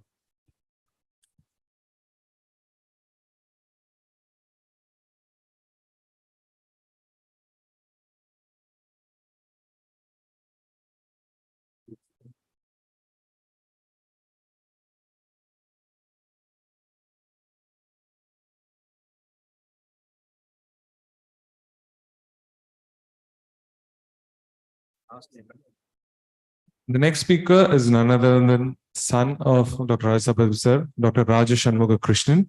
He is a consultant oncoplastic breast surgeon and plastic surgeon in Ganga Hospital. And his subspecializations are oncoplastic breast surgery, aesthetic surgery, rhinoplasty, body contouring, burns, microsurgery, and trauma reconstruction. And he is member of multiple review boards of journal. I request sir to come up on the stage for his talk.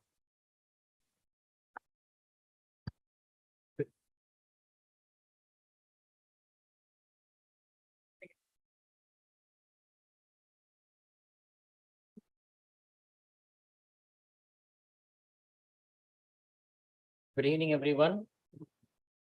Good evening, everyone. I would like to thank IME CGP, Pollachi IMA, Dr. Kaushik and Dr. Sangamitra for giving me this opportunity to speak to you about what every medical practitioner should know about burns. No. Next slide, please.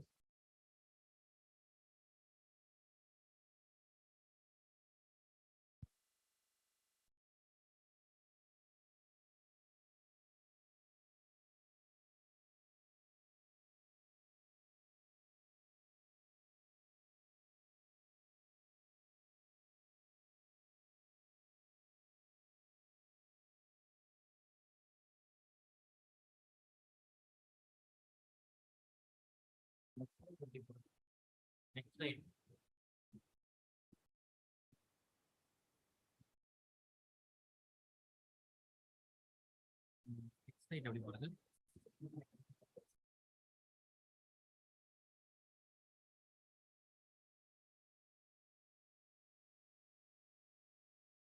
Back, how to go back and back.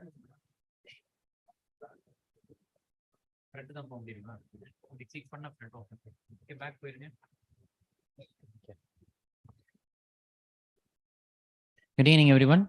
So my topic is what every medical practitioner should know about burns. Now, if you look into burns, the two main problems are hypovolemia and infection. Basically, there's increased capital permeability, fluid loss, and hypovolemia, shock, renal failure. The other thing is that the burn skin is dead and it attracts microorganisms and you go for septic shock. So these are the two main things related to burns. And this gives rise to a whole host of systemic problems. So it's a systemic disease. Now, going to give you a lot of situation. Now, a phone rings and then a regular patient of yours calls and then says, my sister had a fire accident in the kitchen. Now, what to do? People around have actually poured water. My brother tells me that I should put a blanket on her. Is that right or is it wrong? What to do now? Now we've had a burn. What should I do now? I think these are the common things that you will be getting when you are in practice. The most important thing is how to extinguish fire is you need to pour water. Pour water, pour water, pour water. I think this is the most important thing you need to do is to pour water. But suppose water is not available everywhere. So at that time, what they do is that they have to stop, roll, put blanket or do whatever it is. But then next is they need to go into the shower and they need to bathe themselves in water for at least 20 minutes. So when I mean water, it is normal tap water. It is not cold water. It is not hot water. It is normal tap water. You should, and then after that, you should dry them with a cloth and prevent hypothermia. And you should also remove all the clothing. You should also remove all the rings and etc. So you can see here, there's a ring which has been attached. And because of that, there's been big burn over there. So you should remove everything. And then you should keep the patient warm. So you put them with a lot of blankets, and then you should need to keep them warm. And what should you apply? You should not apply anything. I think that is very important. A lot of people apply toothpaste, they apply ink, they apply turmeric powder, and so on and so on. The problem is when you apply all these things, the first thing that we need to do is that we need to remove them. So please don't apply anything. Don't ask them to apply anything. Just cover with a loose cloth and cover. So the next situation is that same lady comes to your clinic. Now what to do? So now it comes to your clinic. Now you have to think that is it better to treat the patient or should I refer? Now if it is a minor burn, how do I treat it and how do I do it well? Or if I have to refer, how do I resuscitate and how do I refer? And are there any medical legal complications? So these are the few things that will come into any person's mind when they see the patient. So how do you prognosticate the patient? So, okay, this is good, this is bad, I can handle it, I cannot handle it. How do you prognosticate the patient? It depends upon the size and depth of the wound and upon the patient factors, age, comorbid factors, and whether it is like any the hands, face, and perineum special areas, or is it due to special situations like the electrical and chemical burn. So how do you calculate the total body surface area? It is done by easily by the rule of 9. So each upper limb and the neck, they constitutes around 9%. The lower limbs, back and trunk, they constitute 18%, and the genitalia is 1%. So using this rough rule of 9 calculation, we'll be able to calculate the amount of burns. And then we also have to know about the depth of burns, depending upon how much deep it is, whether it is a superficial epidermis or how deep it is in the dermis. It is divided into various classification. But then this classification may be very difficult to use and may be very difficult to understand. So what basically we need to do is that, so if you can see here, it blanches with pressure. So if it blanches with pressure, then it means that it is superficial and there's no need of any surgery. Now here it does not blanch with the pressure, and then here this one is needs surgery. This is very prone for infection. So this is how easily you can differentiate between superficial and deep. And in addition, superficial the burns actually pain more. They are characterized by blisters as well. So which burns are to be treated by a GP? Yeah, ideally. A small amount of burns, less than 10% of body surface area, and all of them should be superficial. They should not be deep. If you have any deep, what will happen is there are more the chances of infection and the chances of contracture, and you have more problems. And then thermal burns and scalp burns. If you're going to have electric and chemical, they are a different category, and hence thermal burns or scalp burns, which are less than 10%, and all of them are superficial, are to be treated. And all the rest of it, it should be preferably be referred. So how to treat minor burns locally? Because a lot of it, because many people will just pour some hot oil or small flour on their hands and so on. So what we need to do is that we need to make them eat and drink normally. We have to ask them to drink a lot of fluids. And we can ask them to wash their hands with soap and water. I think this is very important. A lot of people don't wash with the soap and water, especially if they have a wound. If you have a wound, washing with soap and water is very good. And you can apply betadine or silver sulfide ointment. And then you need to cover it with a paraffin-based dressing or a gel net to avoid pain and the gauze sticking onto the wound. And then if there is pain, you can give painkillers. So you just need to do this. And then now there are various things like Orgotol, Acticot, matter and so on. So basically all these things, they can be applied for 5 to 7 days. They avoid pain and repeated dressings. And of course, now the collagen dressing is very popular, but then in collagen dressing, it should be used only for clean cases, which have been washed thoroughly, and which is early cases within 1 day. And when you use a collagen, you must wash it thoroughly to remove all the preservatives before you apply. So this is very important. And the wound actually heals in around 10 days to 2 weeks. Now, the goal is to prevent hypertrophic scars, reduce itching. So you need to moisturize the wounds nicely with moisturizing creams or coconut oil. Massage the wounds. You can apply compression garments. And to prevent hyperpigmentation, you have to avoid sunlight for 6 weeks. So the next clinical situation is, now we have seen how a minor burn has to be treated, but then you see that same patient has got a 40% mixed burns. So what to do, how to refer, and what first aid to do. And anything of this sort has to be, you have to follow the same ABCD, airway, breathing, circulation, and so on. So next is you start thinking is whether to intubate the patient or not, how to secure the airway. If you're going to ask a name and if he tells the name properly, that means he's fine. So if he's not speaking properly, confused, hemodynamic instability, or if he's got such gross edema in the head and neck, that means it's better to intubate, or else no need. And if at all you have any doubt, you can probably intubate and send rather than send for a long distance and the patient losing the airway in between. And just like any other case in breathing, you have to see whether both lungs are ventilated, look for any saturation, and maybe a pneumothorax and so on. So this is important for a slide about Parkland formula. So the circulation. So we have to give what solution we give. You should always give Ringer lactate solution. So Ringer lactate solution is what you have to infuse. So basically the Parkland formula is 4 into total body surface area and the weight in kilograms. First half is given in the first 8 hours and the next half in the next 16 hours. But the important thing is that you must catheterize the patient. This is very important. And all these formulas only act as a directive. They are not the main point. What you should do is that it's a goal-directed approach. Basically, you should look for 0.5 to 1 ml per kilogram body weight. So the patient is 80 kilos. You have to look for a urinary output of 40 to 80. 70 kilos, you look at a urinary output of 35 to 70 ml per hour. And a lot of people actually, what they do is that they see a burn and they put a lot of fluids. In fact, more people have problems of overhydration rather than underhydration nowadays. So overhydration is as worse as underhydration because this can result in compartment syndrome, deepening of the wounds, and pulmonary edema. So if you're going to refer the patient, what do you dress the patient with? You just wash the wound with soap and water and can apply betadine. So this is very important. Please do not apply any silver sulfadiazine or other silver compounds because depth assessment can become very difficult if you're going to transfer it to a higher center, because the silver itself will actually make it difficult. And keep the patient warm with blankets. A lot of people ask, now do you give antibiotics or not? Now, if someone is burnt, they are actually sterile. So if within the first 24 hours, no need any antibiotic. But after that, you can start giving antibiotics. And when you start, please give a basic antibiotic, not like meropenem and colistin.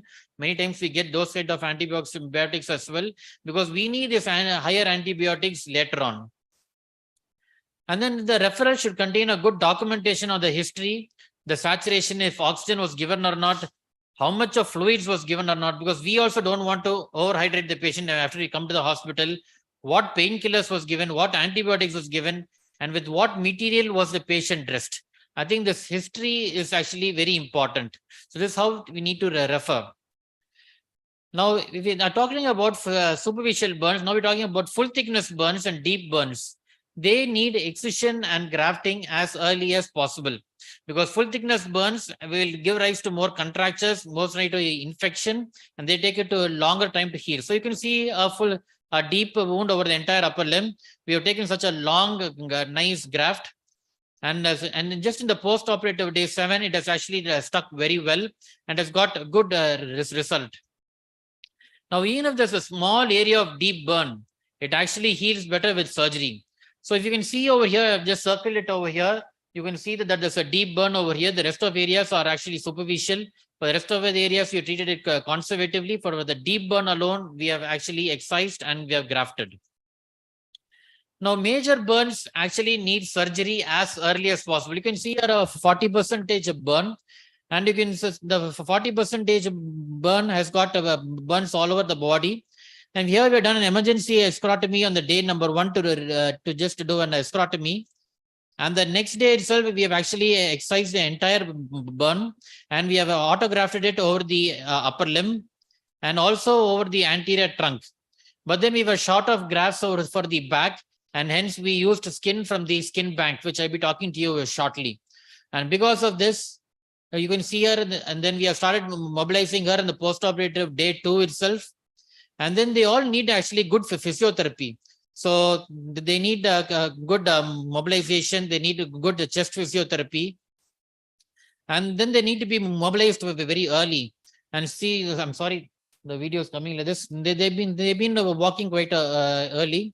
And in post-operative day 20 for a 40% major burn, the patient is actually almost fully healed.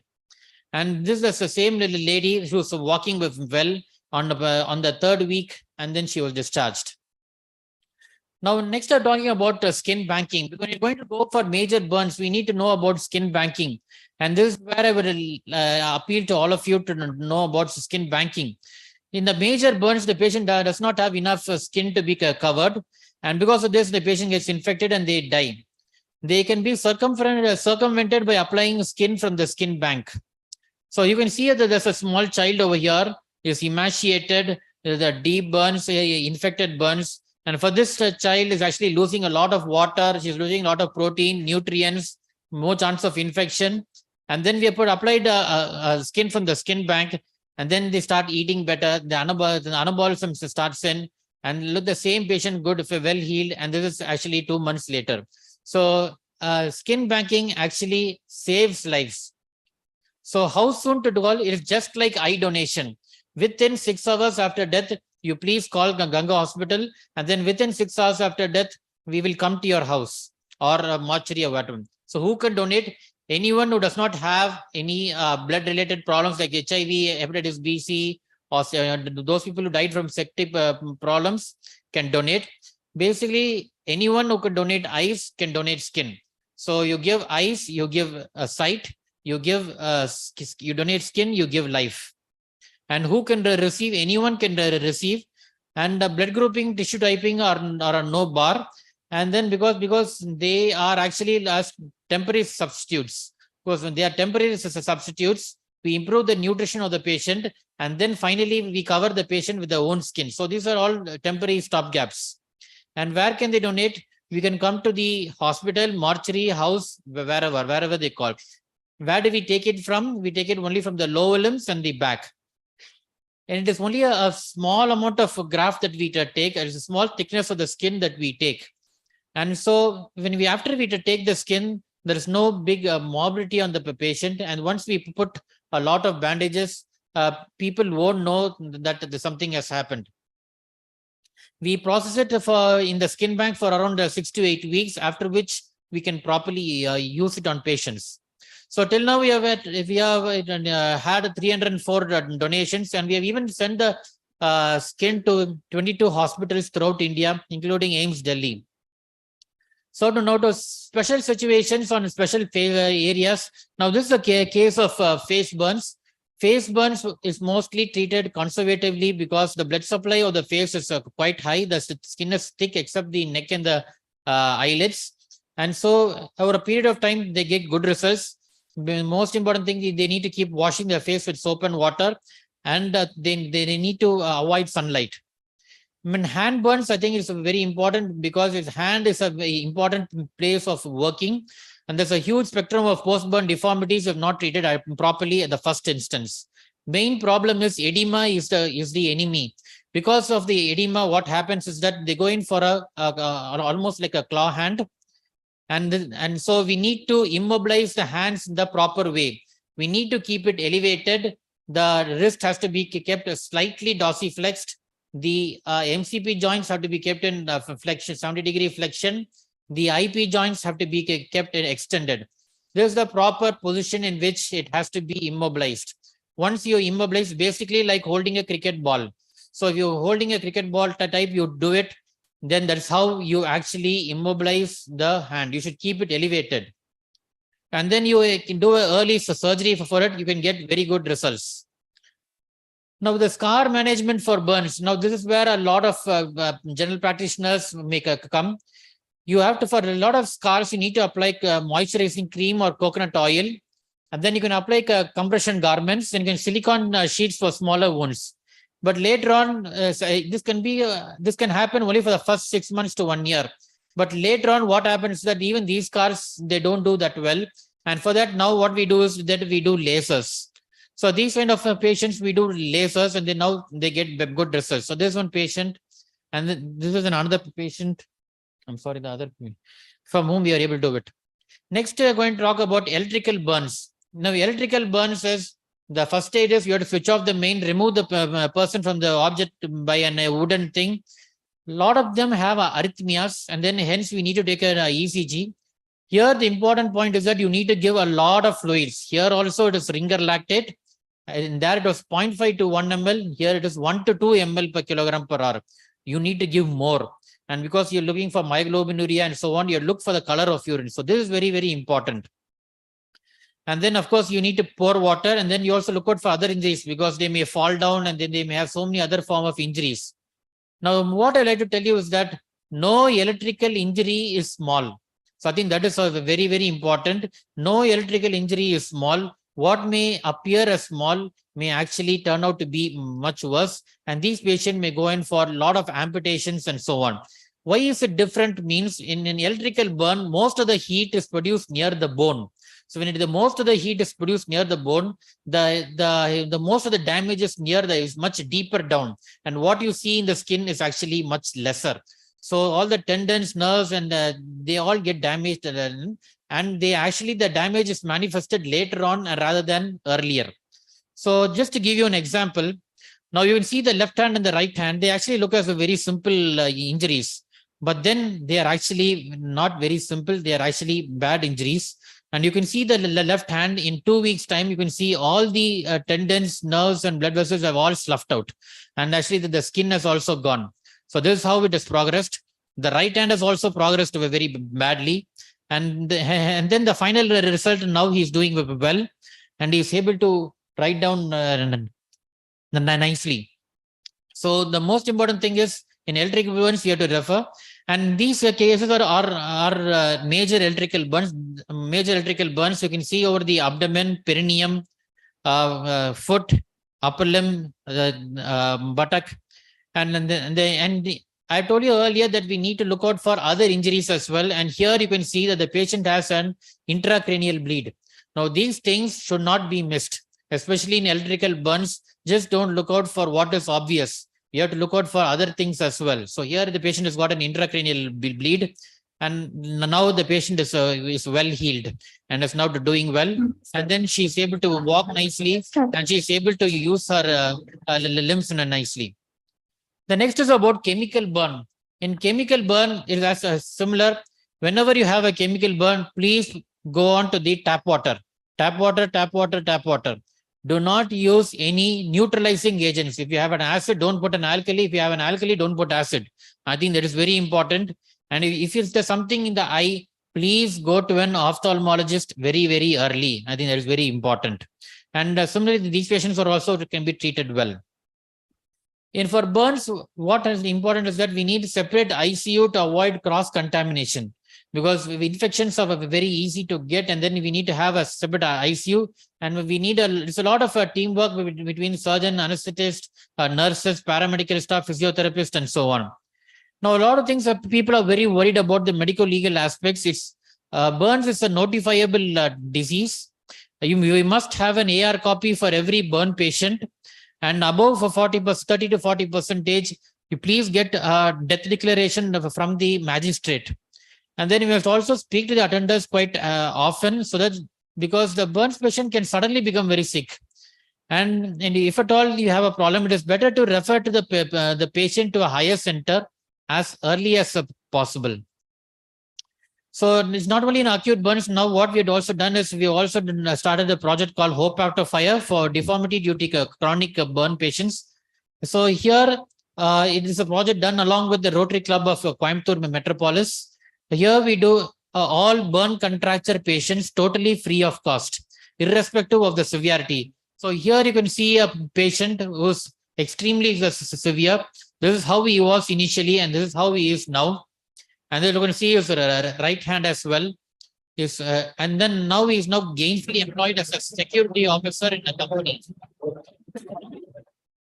So it is this. So now we have actually made him work on this. Now we also given for these type of children, if they don't go to, if they do, they actually drop school. They don't go to school. And so now when she does well, what happens is that she now goes to the, as a, she now goes to the school as well. So as of now, we have done 1,725 surgeries in 744 patients. It is around 9, which is about the total cost is around 9 crores. So the best way to treat burns is to prevent it. I think there's so much of we need to work hard to actually treat a burn patient, and the best that we can do is actually to prevent it. Most of the problems that we are having is now preventable. Now, a most common thing that we are all getting is that we are getting a lot of burns from puja rooms and temples. Then the loose sari, the loose pajama, or all these things are actually, dhotis are getting caught in the fire from the temples, and people are getting burnt. So I would appeal to all of you to please be careful everywhere.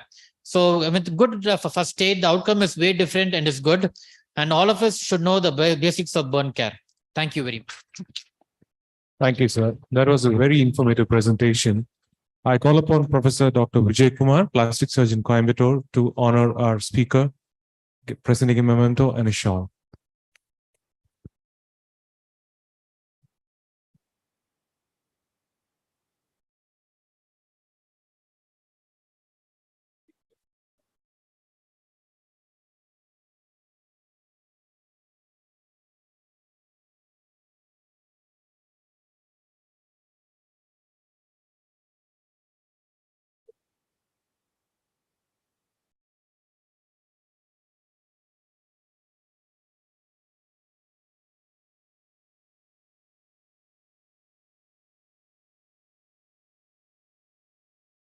Our next speaker is Dr. Madhu Periyaswamy.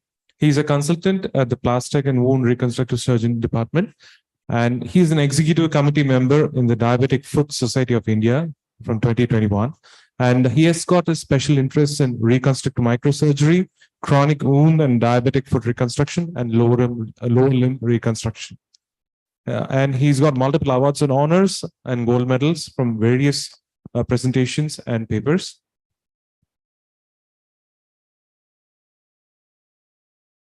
So thank you, Sujay, and respected members of the CGP, IMA, Polachi, and the organizers, especially Kaushik. Thank you for giving us this opportunity to talk about the surgical management of diabetic foot ulcers. I know many of you here will be physicians. So today we'll be talking to you about the surgical possibilities, as I would like to term it. So this is the usual way in which patients present to a plastic and reconstructive surgery department. So usually a small wound which has grown large, the patient has tended to ignore it, and the patient has been treated with various antibiotics. But then if you start opening up this wound, you see that it's not only a subcutaneous infection, it's a necrotizing soft tissue infection which has gone into multiple planes and can rapidly spread and produce sepsis, leading to a life-threatening infection. These patients, however, can be salvaged by extensive surgery and functionally put back into the community. They can also present with small infected wounds in critical areas such as the heel, which would make it difficult for them to walk for hereafter. But then again, plastic surgery will help to heal these wounds with free tissue transfers like this.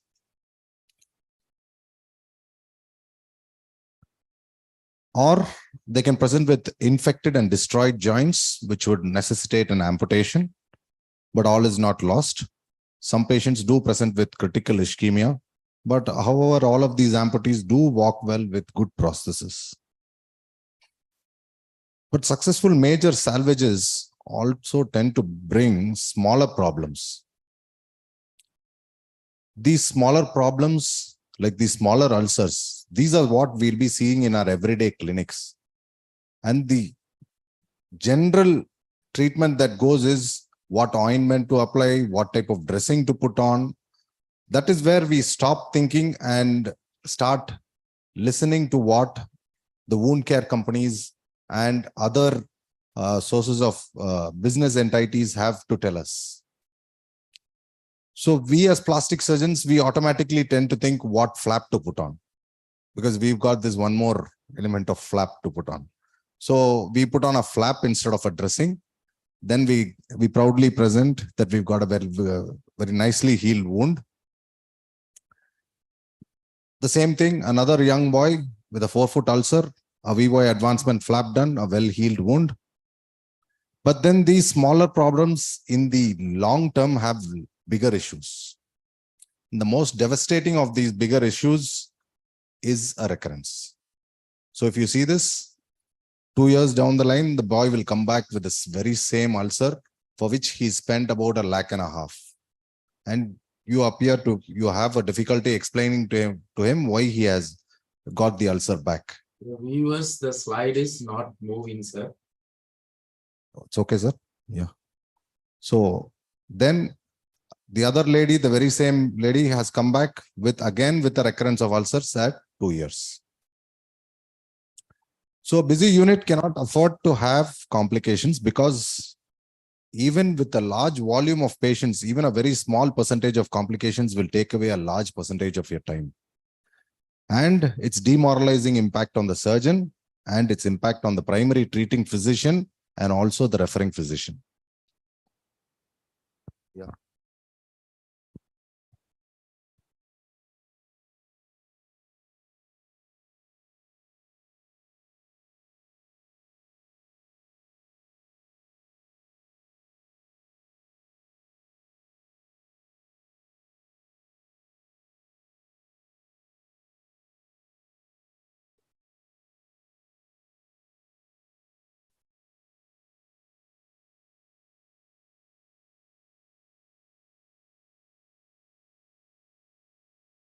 I think he shared the wrong screen. Huh? Shared the wrong screen. Yes. Yeah. So as I said before, a busy unit cannot afford to have even a small percentage of complications. So the problem for the surgeon is, you have an ulcer, you give the patient a surgical solution, but then they come back with a recurrence. Then you do a more complex procedure, again a recurrence. Then you have a frustrated patient and a frustrated surgeon. The problem for the physician, you have an ulcer, the patient tries surgery, not working. Then you try ointments and different types of dressings, no clear surgical solution. Then the physician starts to think, why refer at all? I can do the same thing. Why am I going to send this to the surgeon? Then surgery gets deferred until an amputation takes place.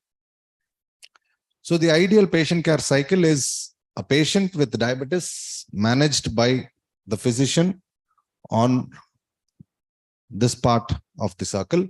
He gets an uncomplicated primary or recurrent foot ulcer, which is surgically well managed. The foot ulcer is healed, the foot stays in remission, and the patient is referred back to the primary care physician. This is the ideal circle in which we want the patient to stay. The diabetologist being the primary care provider and the surgeon being an intermittent guest artist. That is what we tend to call them. And this guest artist will help the physician achieve a homeostasis in this patient. But to effectively deal with this problem, both the surgeon and the physician needs to know why the ulcer occurs and why these ulcers recur. So the ulcer occurs because of a combination of a loss of sensation with a biomechanical problem. Mostly I'm talking about non-vascular ulcers. I'm talking about vascular foot. So the formation of ulcer is because of deformities in a foot where there is no sensation. The patient cannot recognize areas of injury, and the foot responds by forming calluses, which are hard areas of keratinizing skin. And this starts to act like a stone within the footwear. These calluses increase the pressure on the underlying skin by about 30%. That is why callus debridement works. It works albeit temporarily. And until this patient develops a subcallus ulcer. Now, why do ulcers recur? Once the wound is healed, the ulcers recur because of the persistence of diabetic neuropathy and sensory loss. We cannot do much about that. And also the persistence of biomechanical defects about which we can do something. So the gamut of presentations usually is, sorry. Yeah. Okay. That slide is not working there. So ranges from a simple foot ulcer to a complicated gangrenous limb. And for example, if you see, these ulcers can range from a non-plantar ulcer, it can be a plantar forefoot or midfoot ulcer, a plantar heel ulcer. On the screen, I've got the recommendations from the International Working Group on the Diabetic Foot in 2019 recommendations. If you see, they themselves have also divided the areas of ulcer into plantar ulcers and non-plantar ulcers. And if you see, their recommendations also, just for you to keep in mind, is the primary use of a non-removable cast disease, device, or removable cast device, or ankle high shoes. But if all of these fail, again, the recommendation is surgery. In 2023, they even talk more strongly about surgery. So the physicians and the entire world itself is moving towards surgery in diabetic foot ulcers. So as I said, the natural history of the diabetic foot disease: callus, ulcer, infection, neglected, which leads to gangrene, necessitating an amputation. And now here, most of the surgery is being offered around this area, the gangrene and the amputation. Whereas ideally, the entire surgery should be offered here: callus, ulcer, and infection. So the topic I'm going to cover about how we can surgically help these patients earlier on in the disease. So for this, we use the Ganga Hospital staging system. This is a system which is a treatment-oriented classification. It tells the physician or the surgeon about the type of treatment that is necessary for that particular patient. I'll show you, this is a very busy slide. I'll just show it to you in pictures. So this is a foot at risk. Here you have no ulcer, but an impending ulcer. There is a callus, there is no vascular problem, and there is no Charcot. The same great toe can also come as a ulcer, but it is a colonized ulcer. There is no invasive infection. Colonization means the presence of multiplying bacteria without a host response. So if it is neglected, it can also go on to a class 3 ulcer, which we call the crippled foot, where the patient cannot walk on this foot. So here there is invasive infection. Invasive infection as in when the host mounts a response. So here this can present with or without tissue loss. In this class, we have also included early vascular disease or early Charcot, which is salvageable. Or if it is still neglected, the same foot can present with sepsis and gangrene. I'm sorry, the picture is not displaying well here. Now, at what stage do we usually get patients to our referral centers now?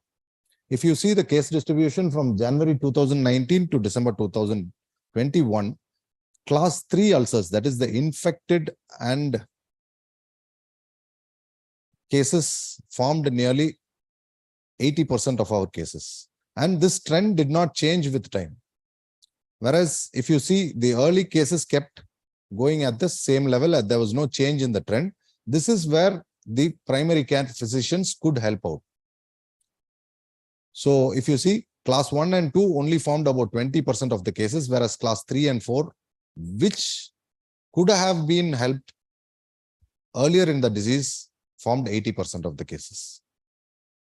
So just as presentation of the diabetic foot could be classified into 4, the treatment can also be classified into 4 types: the preventive podiatry, surgical offloading, debridement and reconstructive surgery, and major amputations. For a class 1 foot, the treatment of choice is preventive podiatry. where we do callus debridements, moisturizing creams, offloading devices, and customized footwear. All of this can be done in every clinic in the country.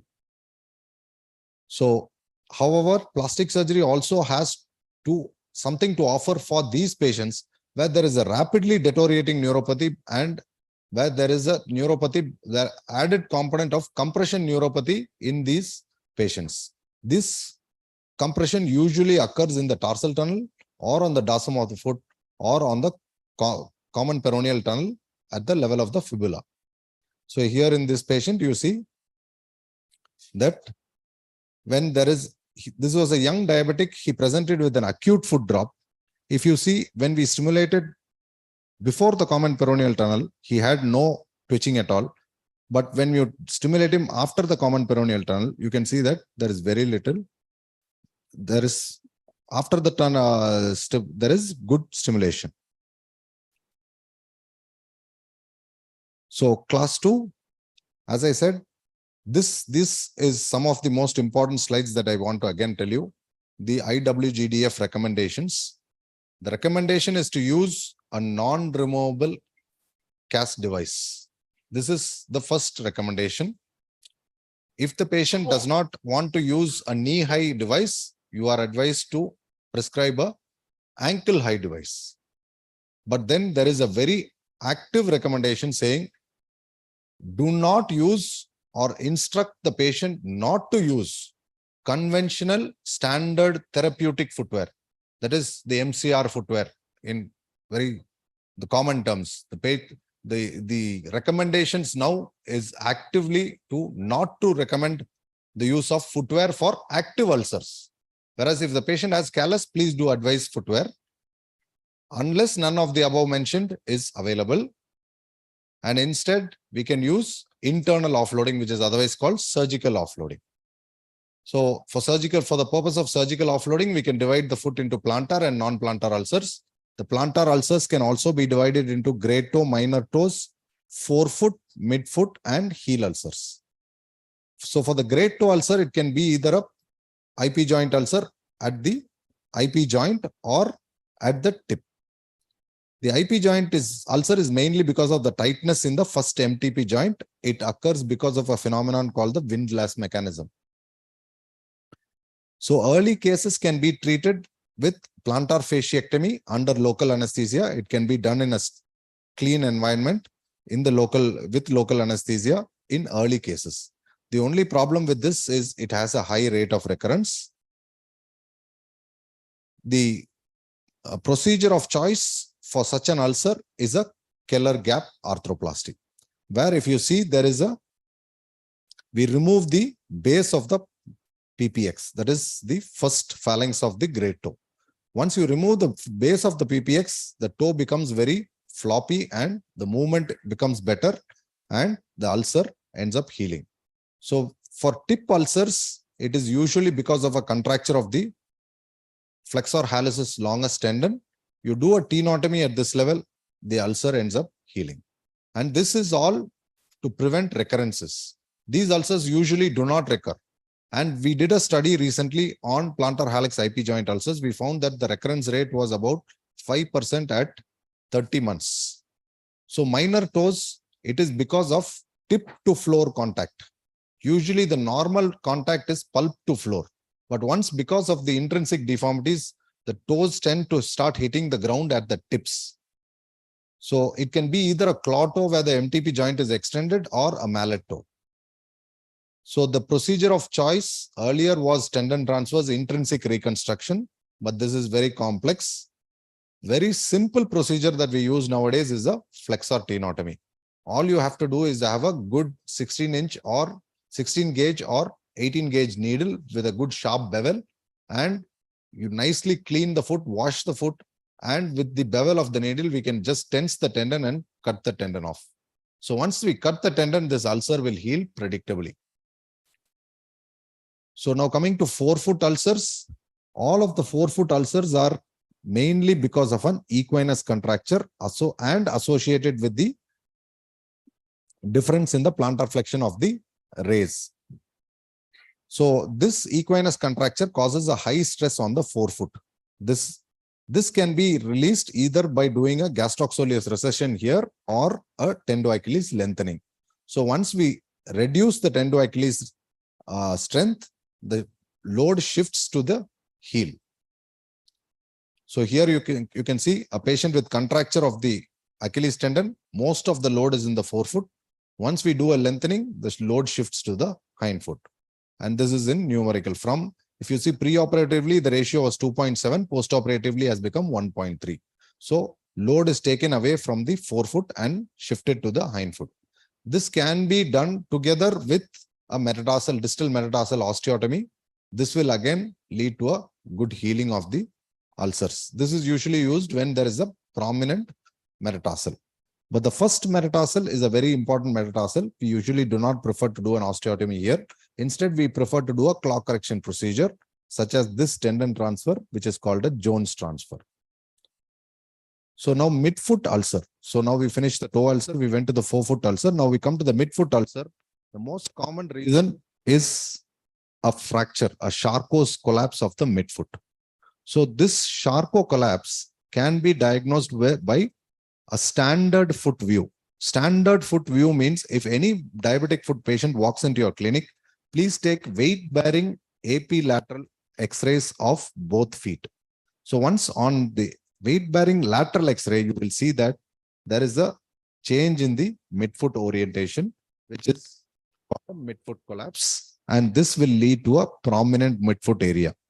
So here again, you see, there is a prominence in the midfoot, which this will hit the ground and cause an ulcer in this. So whatever ointment you put, whatever dressing you put, whatever footwear you put, unless you correct this deformity by putting in long screws and doing osteotomies, this ulcer is not going to heal. So here you see, this is a consolidated midfoot. In such a case, a very long-standing case, a cold case, with a stable midfoot, what you can do is you can just do an exhaustectomy. You can just cut the exostosis over there through a medial or lateral approach. Here you see the ulcer is healed well. So heel ulcers, again, these are the most difficult ulcers. So if you see, we did a traditional grafting over here, sent the patient back, but the patient again comes back with the ulcer. This is because of calcaneal gait, what we call the calcaneal gait. And calcaneal gait is because of the loss of Achilles tendon function. If the Achilles tendon is not functional, then the entire load is shifted to the heel. The patient will get a heel ulcer. You can diagnose this in the clinic by simply just shaking the foot. If the ankle is floppy and there is an ulcer in the heel, it means that the Achilles tendon is gone. So unless we stabilize that, this ulcer is not going to heal. As I said earlier, if the Achilles tendon is tight, the weight is on the forefoot. If the Achilles tendon is loose, the entire heel will go down. So this is a young girl, 13 years old, who came with an undiagnosed tendo-Achilles injury. She had fallen into a Indian lavatory, had a small cut on the heel, which was sutured in a nearby clinic. She was brought to us. Her father brought to her, saying that she had a limping gait. So once we put her on the pedobaragram, we found that she had a calcaneal gait. And then an ultrasound showed that she had a tendo-Achilles injury. And once we repaired it, you'll see that gradually the forefoot gait returns. So the tendo-Achilles is a very important structure in maintaining load bearing in the entire foot. So again, tendo-Achilles restoration can be done through various methods, grafts like the TFL graft, fascial graft. You can also do a tendon transfer. You can do multiple procedures. But finally, the objective is to get the load from the heel to the forefoot. But this can take about 6 months to 13 months also.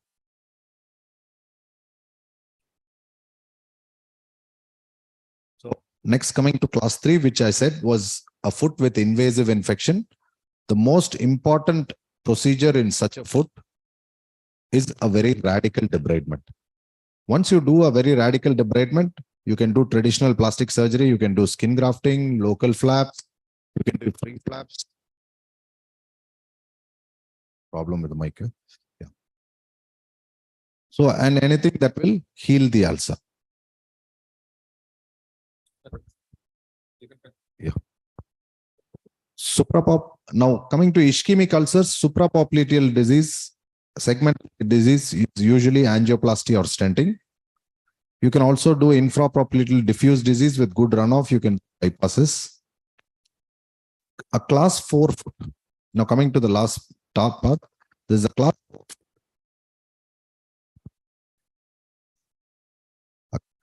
So why do we need to recognize a class 4 foot? Because of the threat to life that it causes and the futility of salvage. So a class 4 foot is nothing but a functionally non-salvageable foot. It helps to arrive class 4. Once you recognize it, you have to come to a quick decision on amputation. It minimizes the wastage of patient resources and healthcare resources and improves the patient's quality of residual life. So here, if you see, the patient has a fracture of the calcaneum with septic arthritis. No point trying to salvage this because arthrodesis is impossible. Major gangrene, the whatever foot left is very little. No point in again salvaging this. Or you get a Charcot with a very bad Charcot, no residual bone. Here again, salvage is very difficult. In such patients, come quickly to an amputation, decision on amputation, but they do go back to the society and do well. Even their age or whatever, they do quite well if you give them a good prosthesis. The trick is in getting them to buy a good prosthesis. So, as we said, approach to the diabetic foot, foot at risk, preventive podiatry, ulcerated foot, surgical offloading as per the location of the ulcer, crippled foot, debridement and wound healing followed by surgical offloading, critical foot, major amputation. So, thank you for the opportunity, and we are conducting this Ganga diabetic foot course on August 26 and 27. Most of the surgeries that I've spoken about here will be demonstrated in the workshop, and I do request all of you to please spread the word and ask people to register for the event. Thank you very much. Thank you, sir. That was a wonderful talk. I call upon Dr. Mohan, a senior member of the IMA Pollachi and a surgeon, for honoring our speaker to now.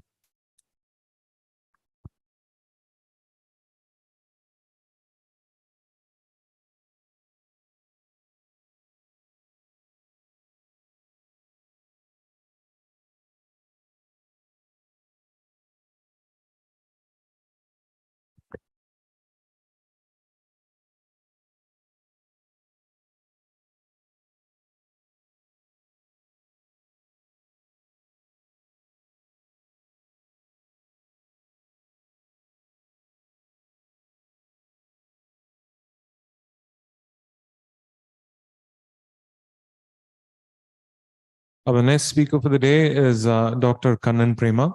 She's a consultant plastic regenerative and a cosmetic surgeon from Apollo Hospitals, Chennai. She's member of multiple associations such as Association of Plastic Surgeons of India, Association of Diabetic Foot Society of India, and also the international forums such as European Union Pressure Ulcer Panel and International Society of Regenerative Plastic Surgery. She is specialized in wound care management, lower limb salvage in diabetics, pressure ulcer management, scar rejuvenation, and body contouring and breast surgery. Ma'am, please, the stage is yours.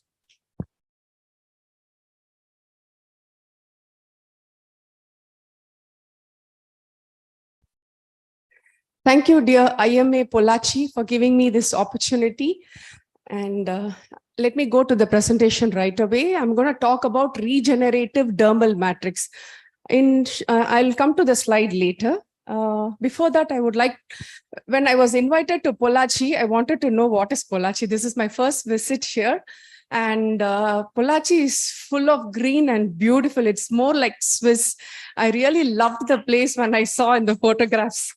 I actually Googled about Pollachi, what are the sightseeing, interesting places, and all the greeneries. Back in Chennai, we have a fantastic beach, but for that, no greenery. But this is beautiful. How do I change the slide? Okay.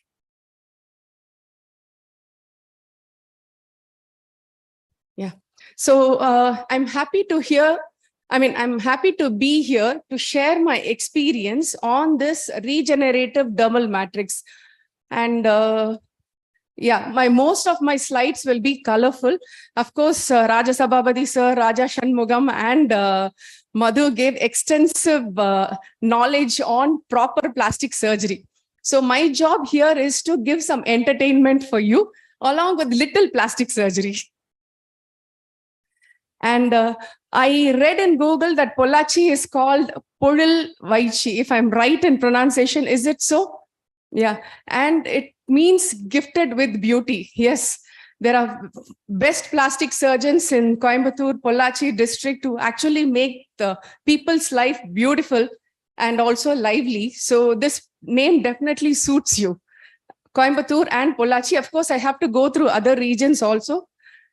And I also read in Google that Pollachi is one of the largest jaggery markets in Asia and the largest cattle market in South India. Is that true, madam? Thank you. Then I'm right.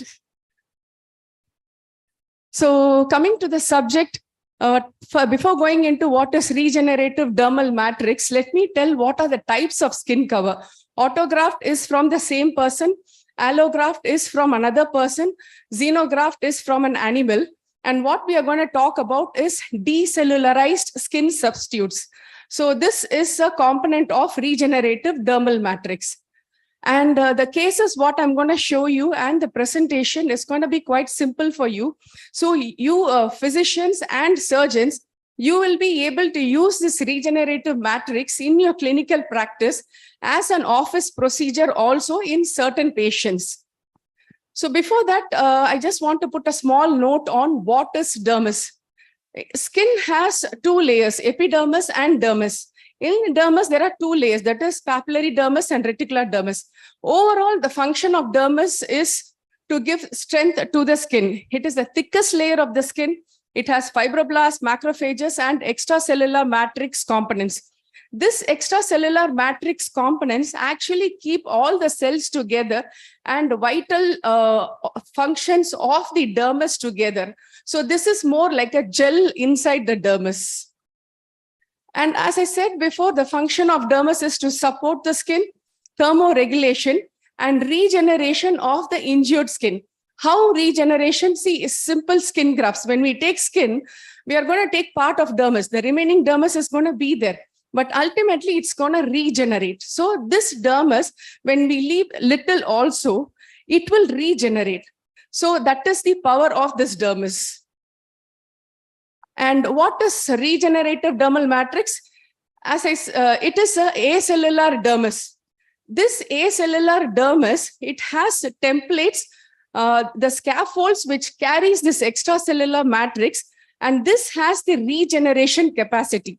So when this acellular dermis with the scaffolds of regenerative capacity kept over the wound, it attracts the dermis from the normal area, that is the surrounding wound area, and it helps to grow through these scaffolds. And this forms a template, but the only difference is this dermis, that is the neodermis grown out of this regenerative dermis, has collagen, elastin, and fibroblasts to a certain extent, but not all the functions which actual dermis does, especially the thermoregulation. And what are the components? As I told you, collagen, elastin, fibroblasts to a certain extent. Why I specifically mentioned about reduced myofibroblasts is there are new generations of regenerative dermal matrix. In that new generation, the contracture rate is less.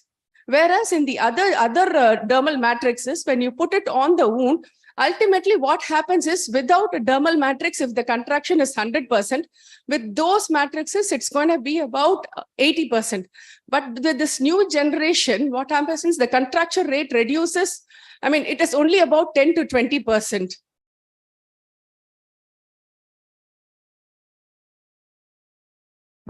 As a plastic surgeon, as our SRS sir said, this is a problem-solving field. We are surgeon. We belong to the category where when you say, forget it, Let it put it on the plastic surgeons. Let them do anything. Let's escape. Then come to us. We will handle it. We are problem-solving field. And it's our prerogative to heal the wound. So for this, we usually follow the reconstructive ladder.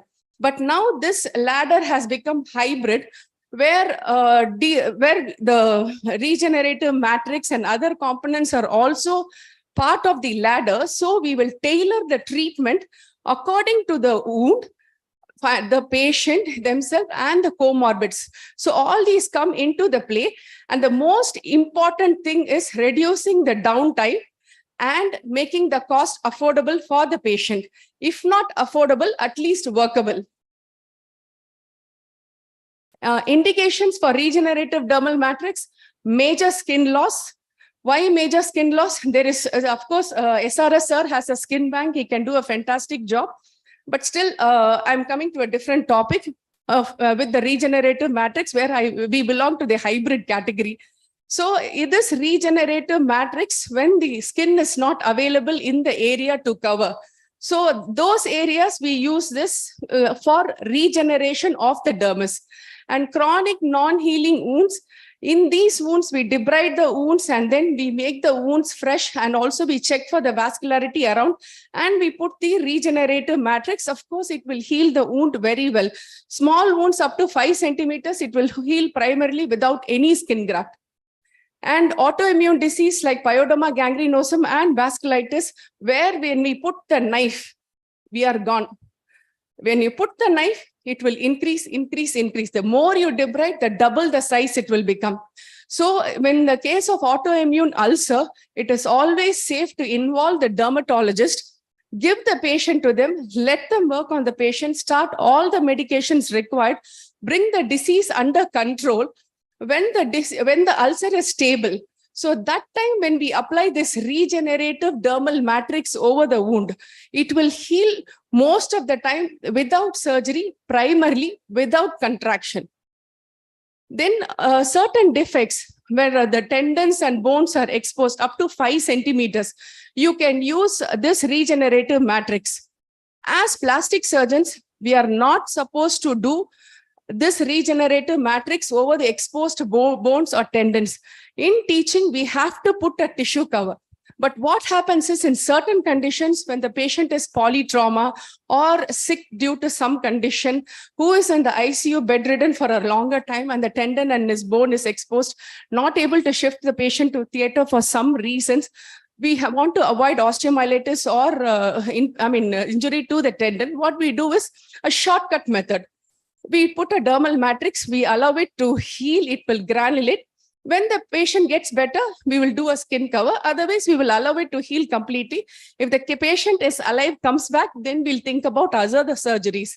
Sometimes what happens is this regenerative matrix forms a very good skin layer where the second stage procedure may not be required.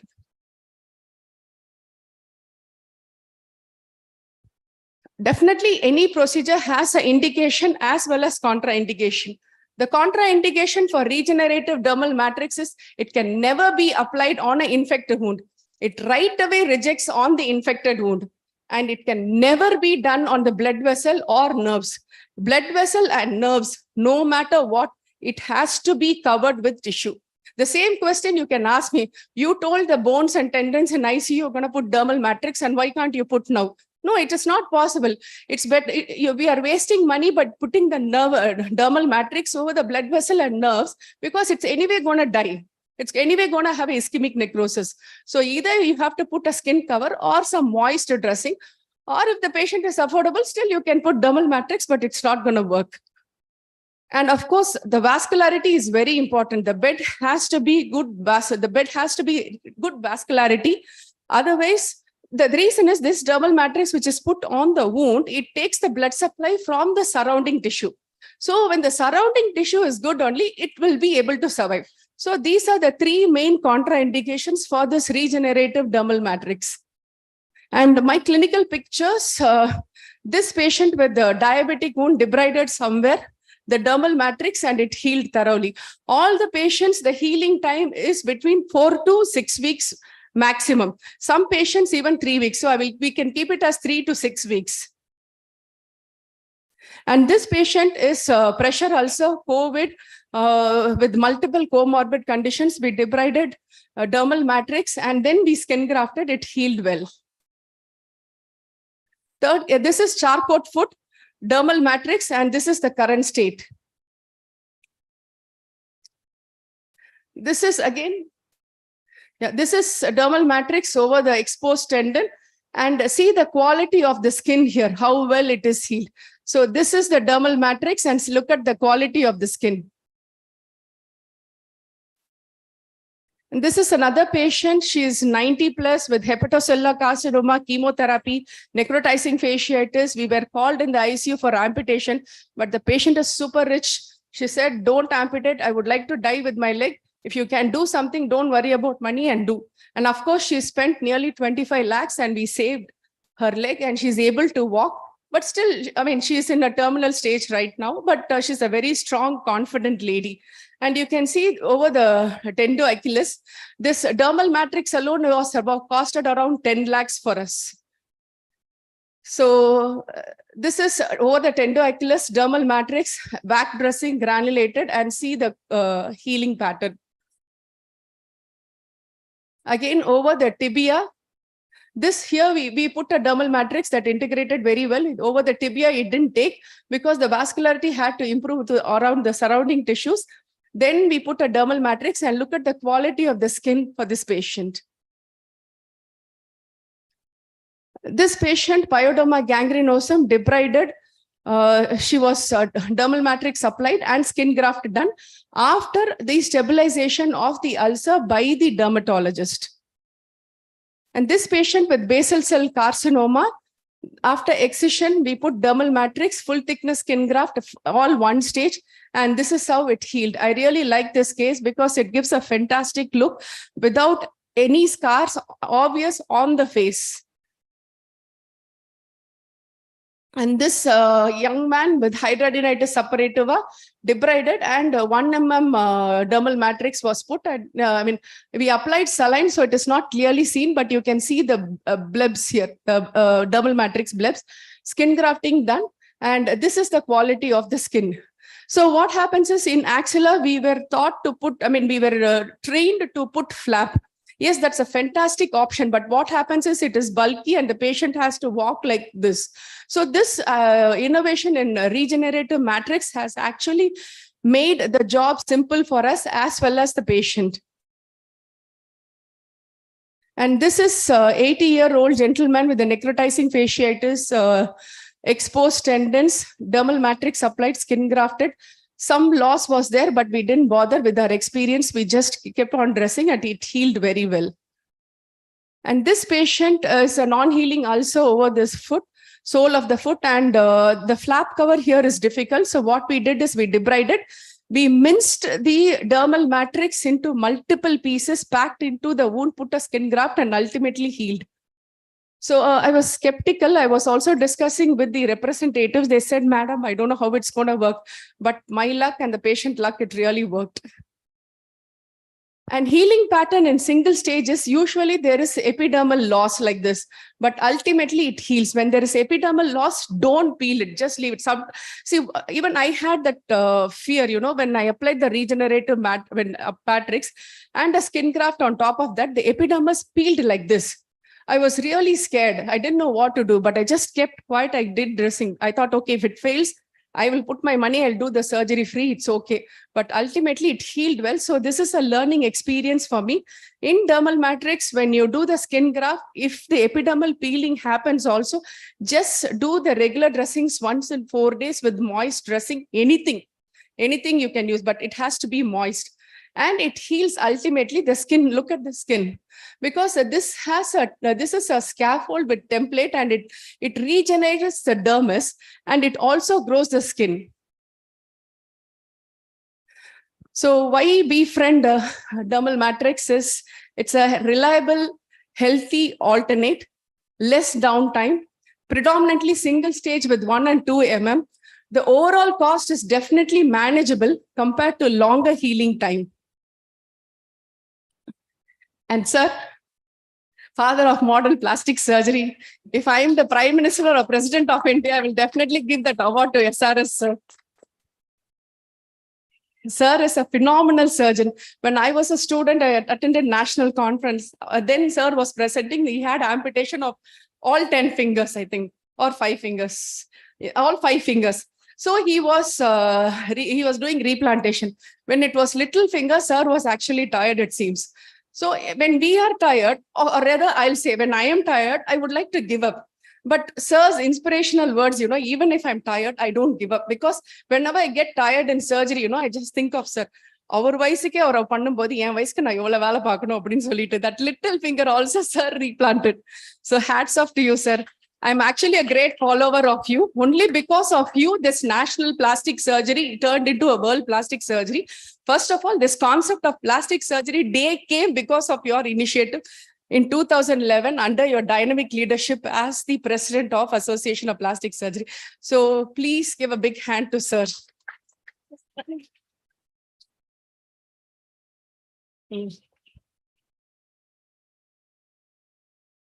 So our medical fraternity, we all work to enhance patient life by dedicating our skill and expertise.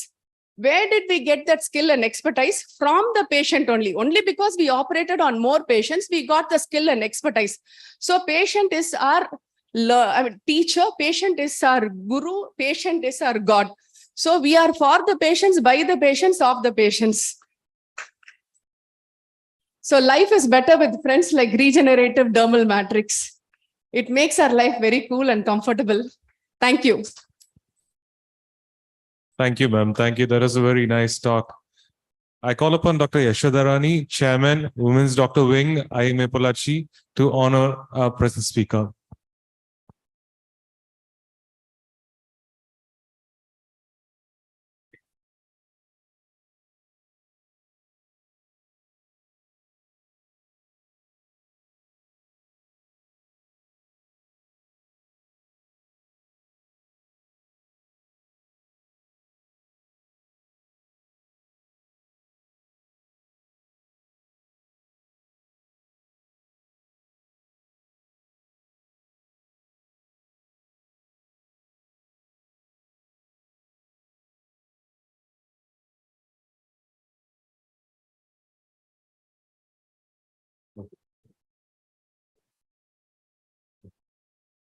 Thank you, madam.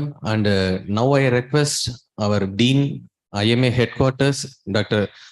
Rayappa Ramesh Babu sir, to give his Dean's address. Please take the stage.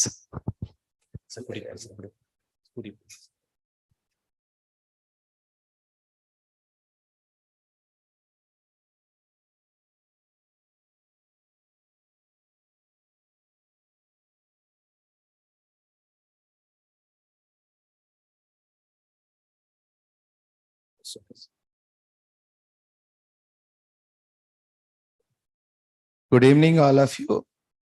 At the outset, I am extremely sorry for coming a little bit late. Unfortunately, today early morning, I went to railway station to pick the Kerala Express around 4 o'clock. They said the train is late by 4 hours. So again, I went back home and I came again at 8 o'clock. Still the train needs some more 2 hours. Then finally, I got the train around 10 o'clock in the morning. So I started from Tirupati to Coimbatore. The train was delayed, and finally I reached our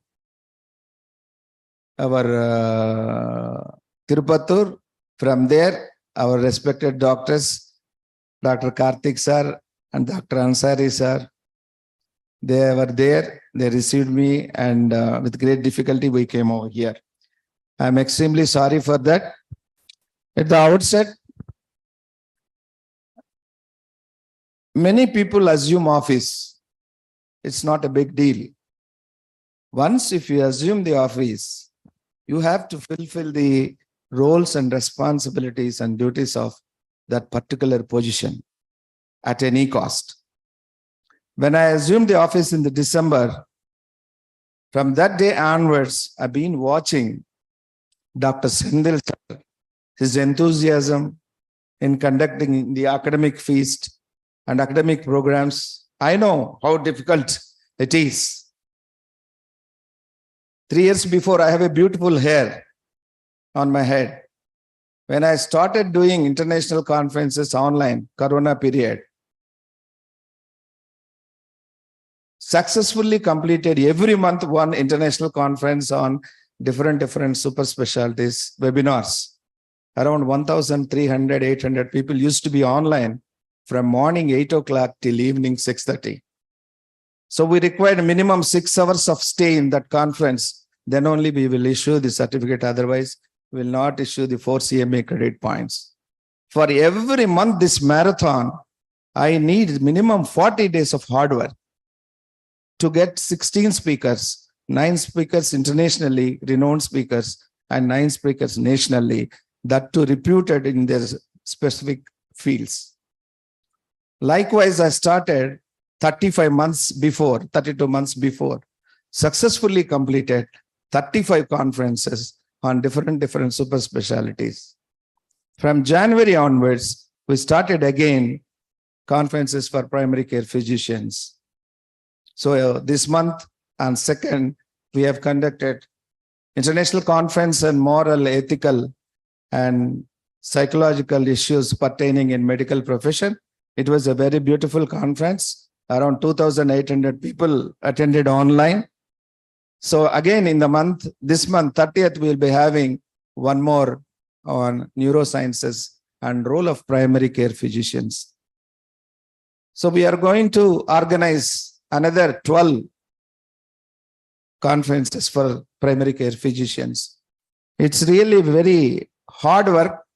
I know how much Dr. Sendil is working on this. I'm very happy to be a part of this beautiful, a week-long, 5 days from Monday to Friday conference with renowned speakers in different topics. Really, College of General Practitioners really needs such a interactive sessions, programs.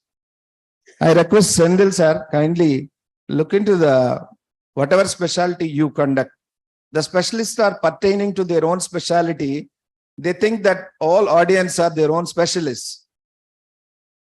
But unfortunately, they have to come down to the primary care level, primary care physicians, and they have to give good knowledge about their particular specialty. That is the main concept of College of General Practitioners. That is very difficult with the specialist. But still, our people are coming down to their basic MBBS level and just they are educating. So in this regard, I sincerely congratulate Dr. Sendil sir for this hard work. I heard that actually he wants to become the secretary of CGP. Unfortunately, he missed that.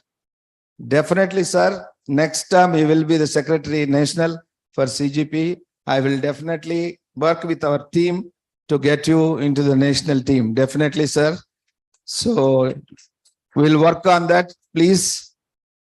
And one more thing I want to tell you, Dr. Sendil sir, work for cause, not for applause. Your work should always, you look at the cause. Whatever topic is beneficial to the primary care physicians, you please concentrate on that. We have one more branch, that is Academy of Medical Specialties. They used to concentrate on specialties. And one more, our AK Sinha Institute is there, that is exclusively for everything. So in this regard, I thank our beloved Sengutuvan sir, is a very active person in the CGP since from the beginning. And I recognize and thank Dr. Ravi Kumar sir, Chairman Hospital Board IMA Headquarters. And I thank Dr. Sendamal Pari sir, active dynamic President of Tamil Nadu State. And Dr. Tyagarajan sir, Secretary. And local branch, Palachi branch President Dr. Sektivel sir. And Secretary Dr. Soundarajan sir. Treasurer Dr. Srinivasan for inviting me this. Dear friends, finally, I thank Dr. Jailal, he is the pillar for the CGP program in the IMA National, and Dr. Arulraj sir. Dr. Arulra sir and Jailal sir, they only prepared the bylaws. They only initiated the CGP programs. They did extremely well on that particular CGP programs. So Jailal sir is whatever topic you give is a very good and excellent orator. And our secretary, Dr. Amburajan sir, is very active person.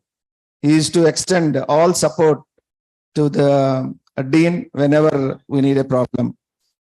Finally, to organize such a programs, financial issues are there. For to organize such a program, so you need the huge money.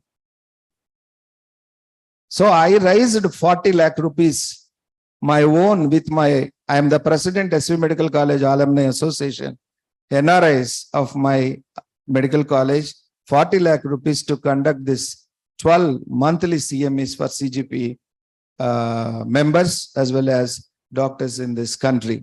For each program, I need minimum 2 lakh rupees, even though it's a webinars. So we have to pay to the medical council and all this Zoom link, 80,000 rupees webinar cost per month. Lot of issues will be there. So I request my dear friends, strengthen Dr. Sendil's hands by locating the donors like our pharmaceutical. But the programs which as a dean, what I have been conducting since these are 35 conferences, we have not taken any money from the pharmaceutical industries or the outside hospitals. Only alumnus we have taken money and we have not charged any registration fees. So far, we have given 140 credit hours to the primary care physician in the entire country without taking any pie. So this is really, it's a immense satisfaction for the organizers to organize such a beautiful programs to help our professional colleagues. With these few words, I thank Dr. Sendil sir for inviting me, and I am extremely sorry for coming a little bit late.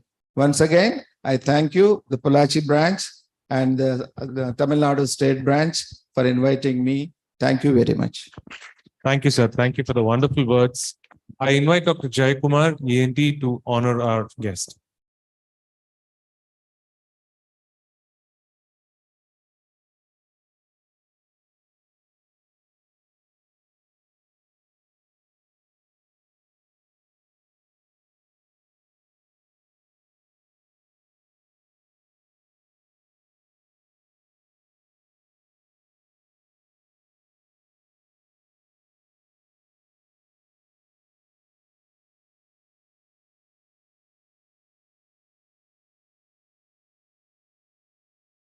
Getting felicitation for me is not a big deal, but I have to felicitate the people who did this excellent job. Kindly accept my felicitation, sir. This is not required. I am thankful to you.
I missed your answer. Okay.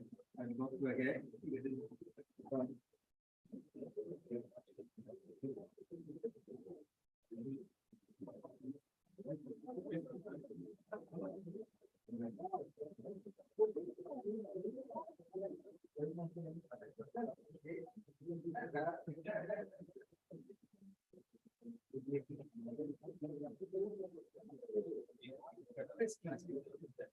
Please come, sir.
Yes.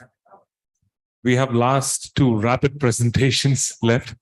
I'd like to call upon Dr. Sangamitra. She's a surgeon from the Pollachi GH, and she specializes in plastic and reconstructive surgery.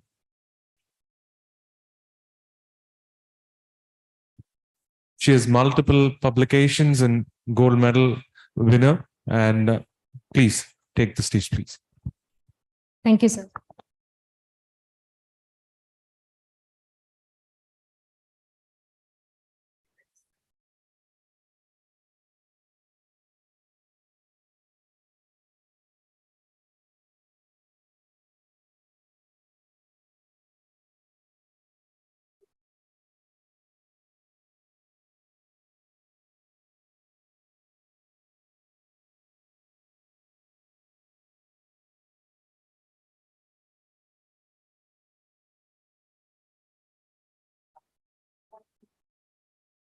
Good evening, everyone. It's my privilege to present here in front of the legends of the field, setting the ball rolling with plastic surgery at Government Peripheral Hospital.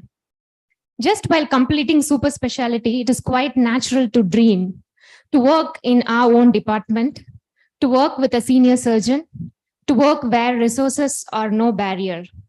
But life doesn't seem the same always. I got my postings at District Headquarters Hospital, where not in plastic surgery department, not with senior plastic surgeon, and not with flooding resources. So what next? But I had plenty of patients in need of plastic service, had functioning theater, had optimistic fellow doctors, above all had encouraging fellow surgeons and supporting anesthetists. Be thankful for what you have. You will end up having more. If you concentrate on what you don't have, you will never have enough. I have no problem with starting from scratch. The secret to success is to start from scratch and keep on scratching. Here, I gladly present some of the plastic works done so far at Pollachi GH.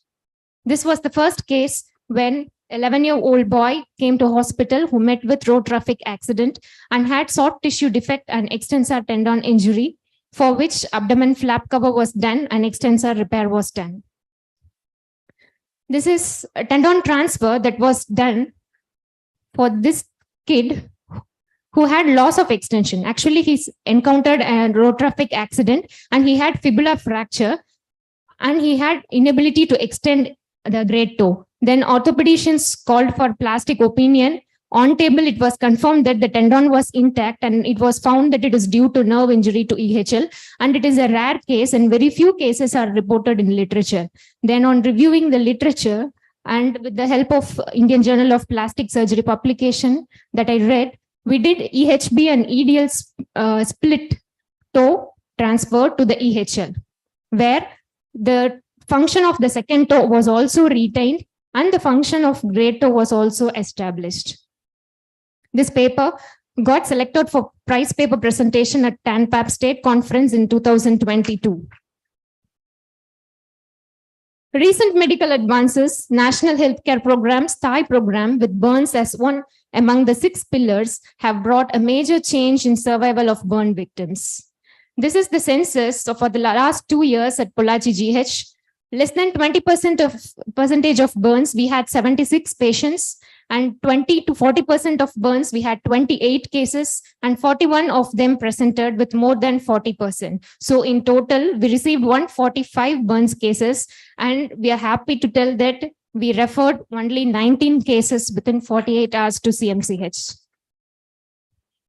The procedures that were carried out at GH are fasciotomy in case of compartment syndrome in burns, escherotomy, silver dressings, collagen dressings, tangential excision, and split thickness skin grafting.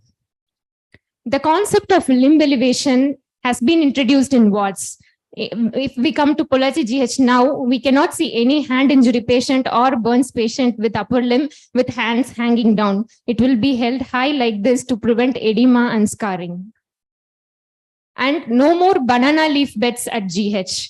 For all the burns patient will be dressed. Before it was that patient, I have seen patients lying on banana leaf.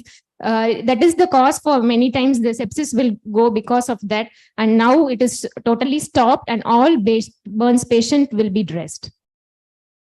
Post-burn compartment syndrome, early reduction prevents Volkmann's contracture. This is one child, 6 years old, who presented on day 3, neglected burns treatment. They didn't go to any hospital anywhere. And the child presented with compartment syndrome. The capillary refill was delayed. So fasciotomy was done. Then last is the picture taken after 10 days when this condition settled and the wounds were closed and the burn wound is in healing phase. This is another case, a 40% burns. The patient is a female, young, 21 years with mental retardation as well.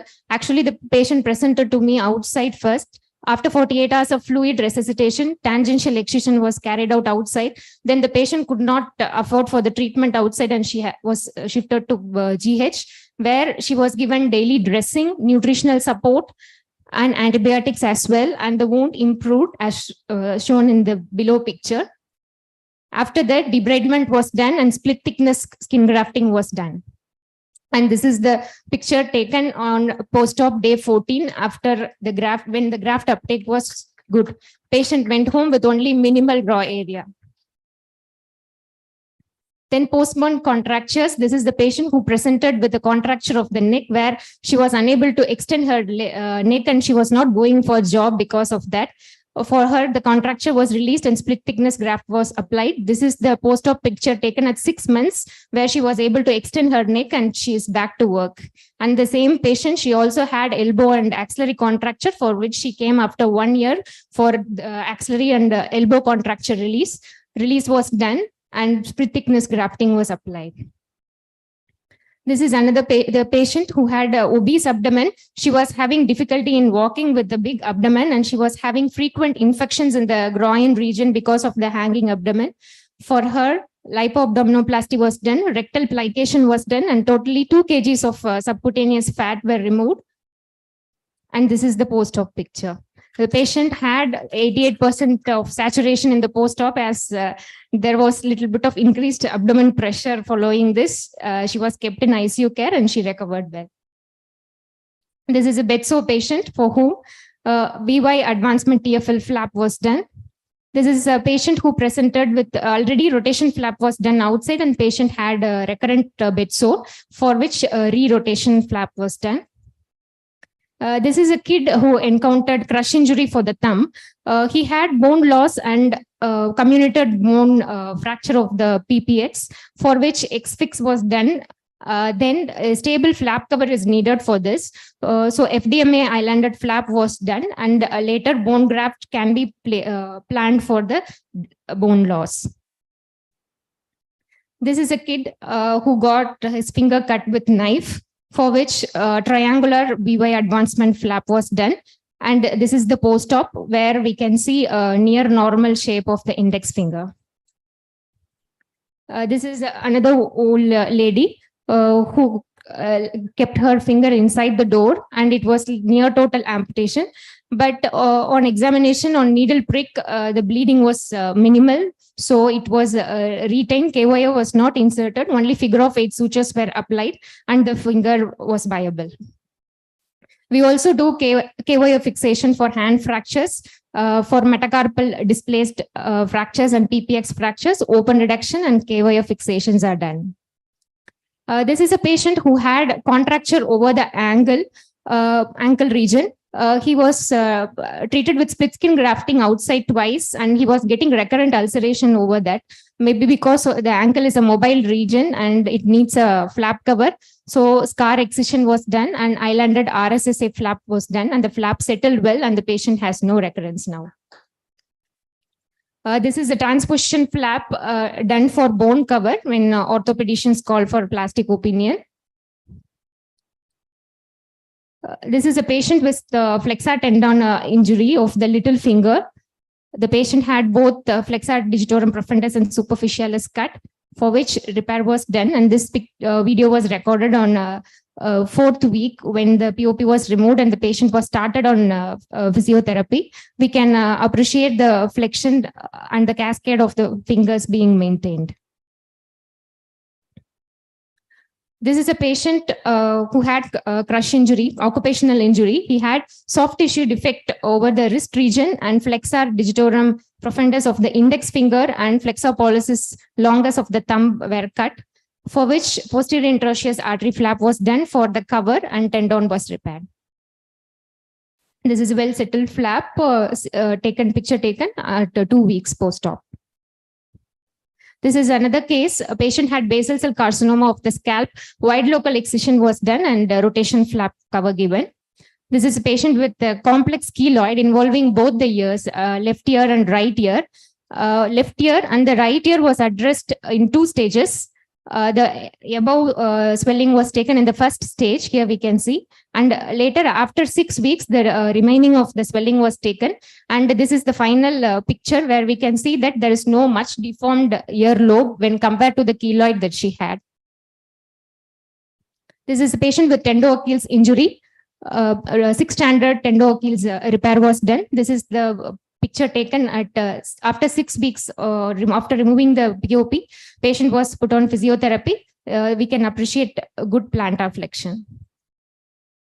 And this is the video taken at 2 months when the patient was able to walk normally without any difficulty. This is the patient who had neglected zone 2 flexor injury of middle finger, for which palmaris longus graft was done. This is the pre-op video. And this is the post-op video taken at 2 months' time where he can do full flexion and extension. This is another case of keloid where dumbbell excision, that is in total excision, was done and primary closure done. The portion of the earlobe was used as flap and turned back, and we can appreciate that there is no lobule deformity. This is a case with radial artery injury where radial artery repair was done. And we can, sorry for the poor quality of the video, but patient had good flow in the both proximal and distal aspect after anastomosis. And with an initiative to introduce oncoplastic breast reconstruction for the patients coming to our GH, we know that early cancer detection paves way for oncoplastic breast reconstruction. So we started an initiative from last October, which is the Breast Cancer Awareness Month. We started to do screening mammogram in tie-up with Ganga Hospital and Rotary Club of Metropolis Coimbatore in the Project Shakti. Every second Wednesday, we are doing it.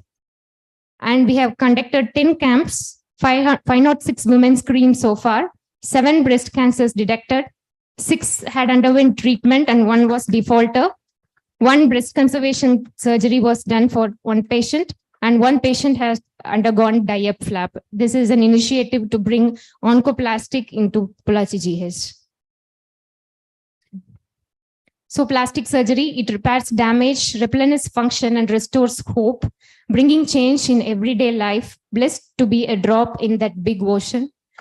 Success is not final, failure is not fatal. It is the courage to continue that counts. Thank you. Thank you, ma'am. That was a very beautiful speech.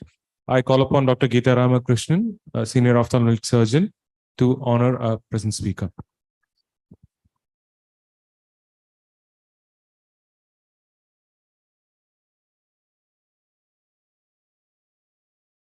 அது போறதுக்குள்ள ID chairman மட்டும் just ஒரு felicitate பண்ணிட்டு அதுக்கு Vijaykumar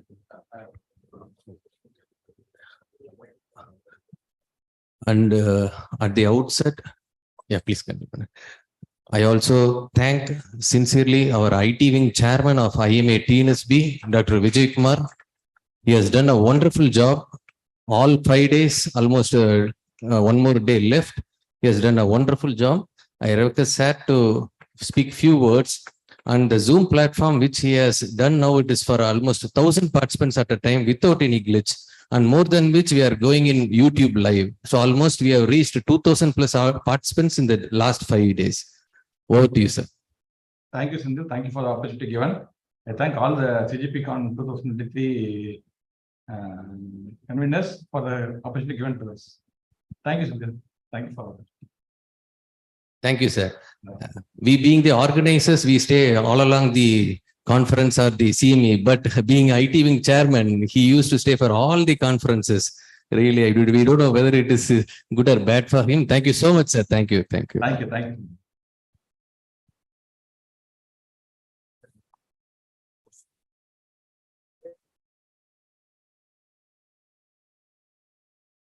Our last speaker for the day is Dr. Kaushik. He's a consultant hand, plastic and reconstructive microsurgeon from Pollachi and Ulmpet. Please go with the speech, please. So being a finisher is a tough task to score almost 6 sixes in last 6 balls. I'll try to rush through. Fasten your seat belts because the topic itself is a journey of plastic surgery in periphery so far. So the journey.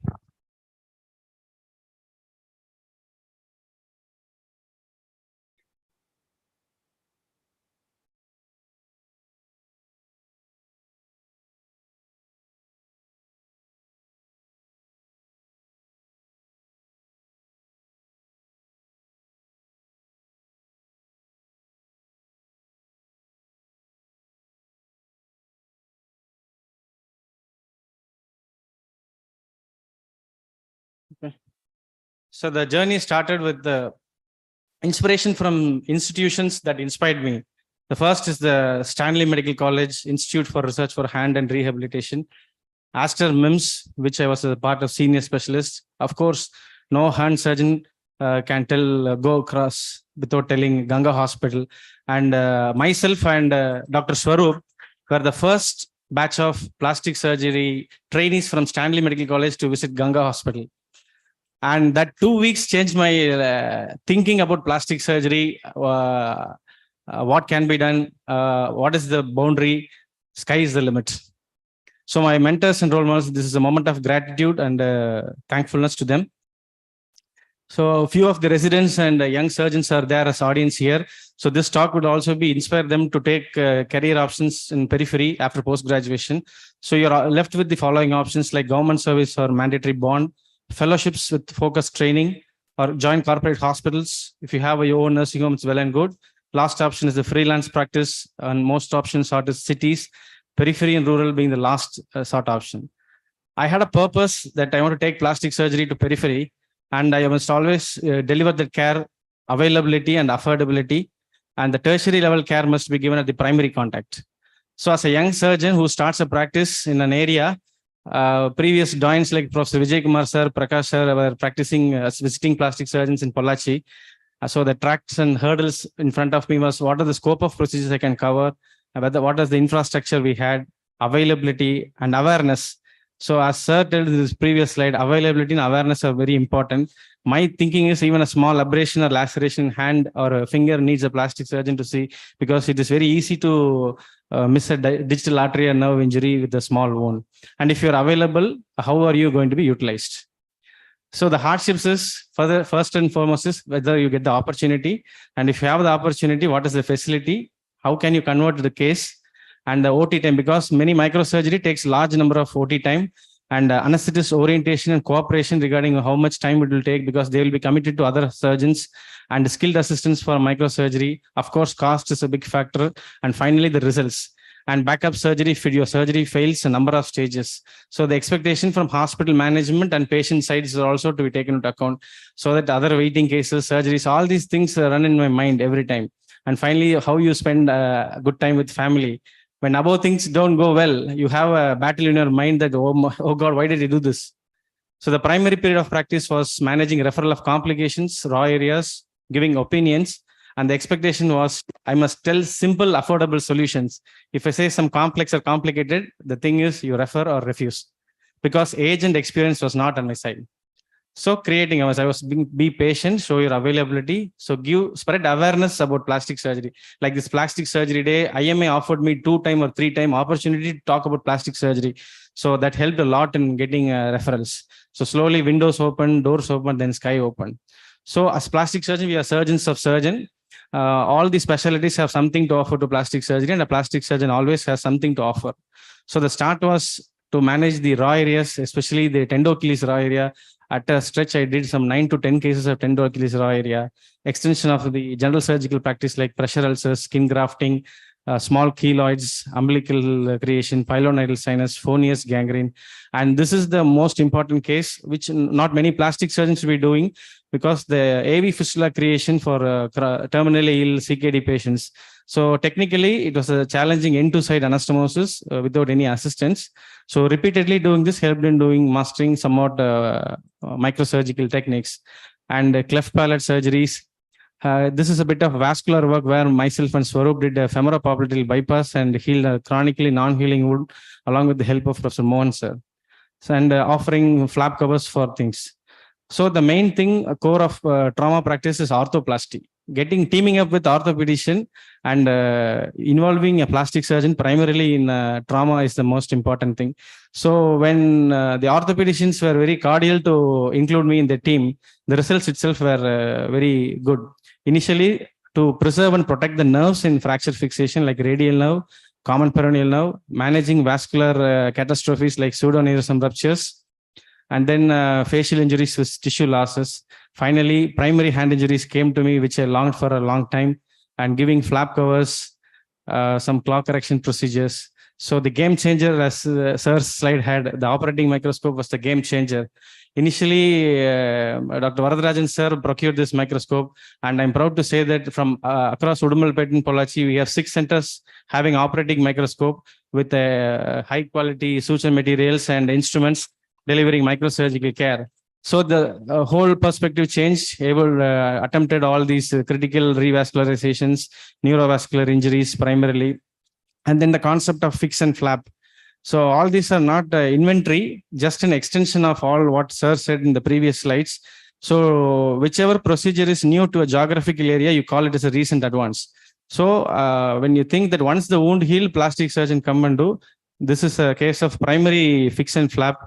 So all major vascular injuries were attended, combination of all neurovascular injuries with fractures, then fix and flap. The orthopedicians will fix, I'll debride and give the flap cover. The results were really astonishing. No patients had osteomyelitis. And the microsurgery was also expanded to acute coverage of soft tissue loss in grade 3B vascular injuries. So then escalated to complex tissue reconstructions with free flaps. Tried all the free flaps which I thought of. And finally, this go-to flap is the skip flap, because as hand surgeon, you always get familiarized with groin flap. And when you have no assistance or a junior colleague to close the donor site after a tiring free flap. So I thought of taking this option, and it was very easy flap to raise within a half an hour or so. And the results were really remarkable. So expanded to almost all defects, extension, diabetic foot wounds. So the microscope definitely is a game changer for almost all these cases. So replantations and revascularizations were done successfully, combining with oncoplastic surgeons. So limb salvage, that is the major key to any role of a plastic surgeon. You need to save the digits and limbs. So circumferential defects. So all these things. So finally, I longed that burns and diabetic foot needs a plastic surgeon to be seen at the earliest time. I categorize the burns as referral as tertiary, secondary, and primary. Tertiary thing, you refer to manage the contractures. The secondary thing, you are left with raw areas. Primary burns, that is at the point of impact. So the transition slowly came, and I don't want to be a unidimensional plastic surgeon. I tried some cosmetic works also. So abdominoplasties, liposections, And diabetic foot ulcers to start with, I was managing the Ganga class 3 and 4 ulcers. And slowly the transition came to offloading procedures also. You see the IP joint ulcers with Keller's arthroplasty, gastrosoleus recession, heel flap cover, Jones transfer. And technology also visited Pollachi with the newer advances like the dermal regeneration matrix. Here you see an integra covering a huge defect of tibia, and the dermal regeneration matrix like matriderm. Chronic non-healing lymphovenous ulcers are too small for surgical options and somewhat chronically non-healing. So use newer techniques to try to heal non-operatively also. So anything done without proper documentation is useless. So statistical analysis, the last 3 years, we have crossed almost 2,000 cases. So runs matter no matter how you score it, whether you classical or you be unorthodox. To keep a track of this, I had an Android software also. To summarize the gems, it started with the solving complications and called for primary hand injuries, orthoplasty and other specialties, then gradually escalated to neurovascular injuries and microsurgery. And finally, burns and diabetic wounds are being referred to plastic surgeons, even the pre-ulcerative phase. So failures are inevitable and it needs support and sacrifice from all the components like surgeon, hospital, and patient. And being a freelance practice, I thought I will be academically less engaged, but thanks to the online platforms, local meets and operative workshops. And when you are alone, there is always compromise for quality control because nobody is there to supervise you. But you must always be working under the conscious. So I think that takes care of itself. And the work pattern is not affiliating to a single hospital. Follow where you operate and until your results are achieved. And attribute the failures towards yourself only. Don't search for excuses so that you can correct early. And always maintain the work-life balance, take appropriate break. So last 3 cases, I think plastic surgeon can make a difference. This is a case of Indian Gaur attack of a tribal patient. He had sustained a femur fracture, femoral artery and vein rupture, a brachial artery injury, radius injury. Patient was brought to the hospital in hypovolemic shock. So resuscitated the patient, repaired the femoral artery, vein, fixed the bones, and brachial artery repair was done. And see this patient in the left side, he was almost in the deathbed. Next day, he was sitting comfortably and he's back to walking.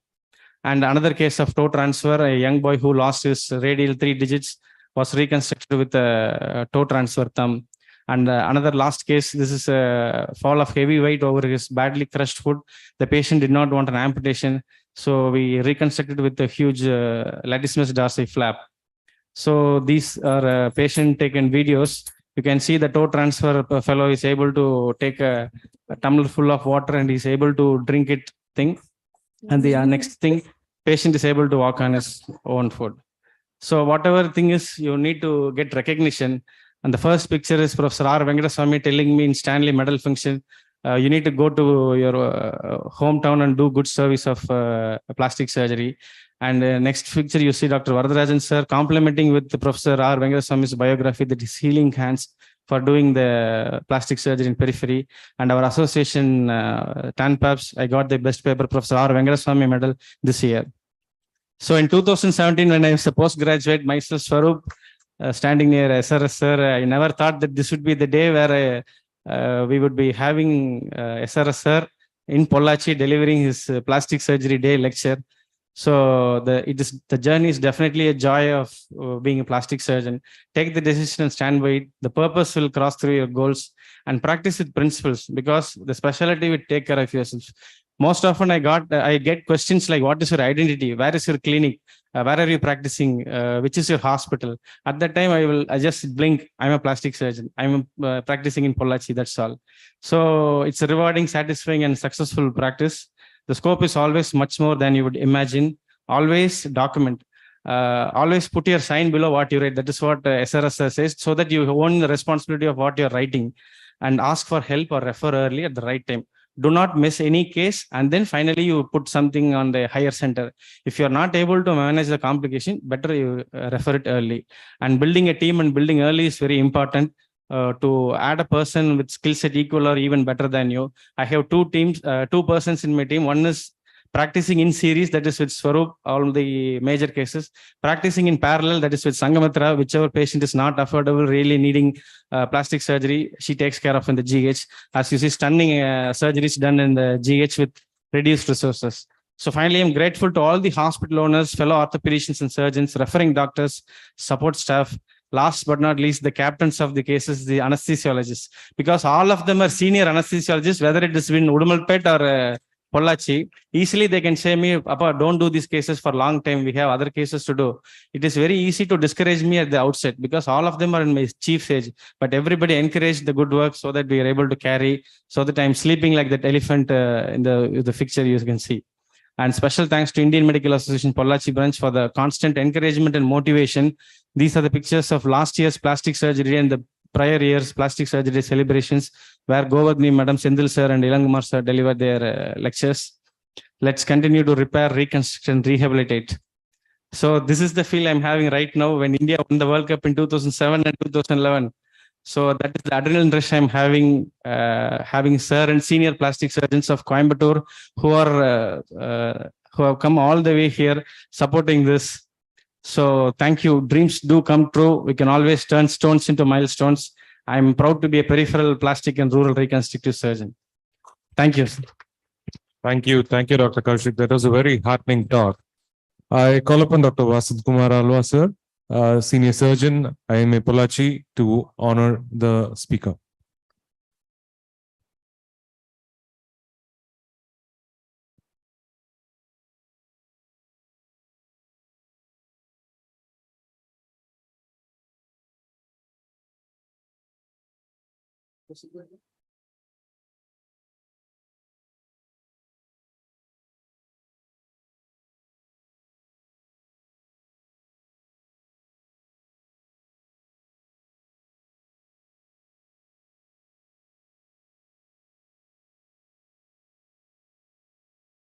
I think on behalf of all of you, I think we should congratulate Kaushik and Sangamitra. I think, in fact, I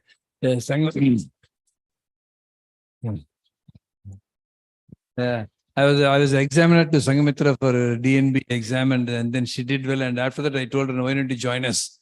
And then she didn't join us. Okay, so I think both of them did well.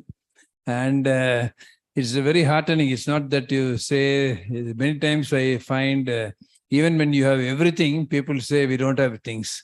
So, but then these people have said they have found their way, and in spite of constraints, constraints are everywhere there. I think constraints are everywhere there.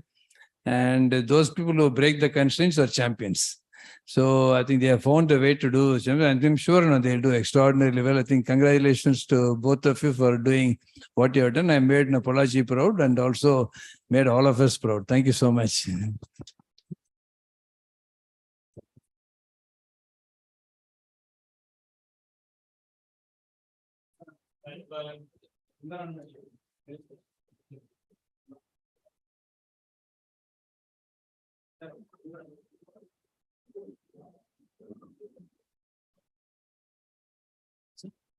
Sir, there is a felicitation by the environmental wing of IMA Pollachi. Dr. Vasant sir will honor the invited speakers. I request Professor SRS sir to come to the stage. Raja Shanmugha Krishnan sir, Madhu sir, Kannan Prima madam. It's a very special gift from the environmental wing of Pollachi. And I call upon Mr. Danu Paran, who is a wildlife photographer. He is the winner of World Wildlife Photography in this year, Italy. You saw that elephant picture, that was the winner of that award in this year's Italy. So he and Vasant sir will present you the mementos. Please go. Okay,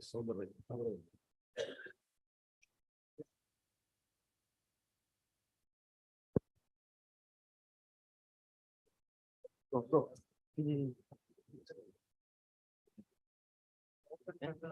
Sir, one.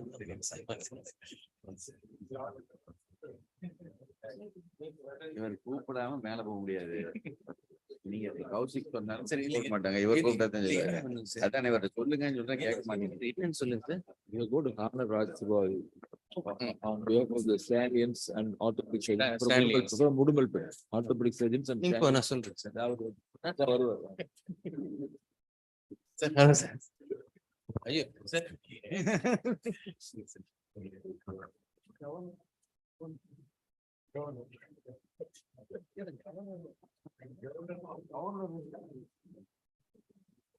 This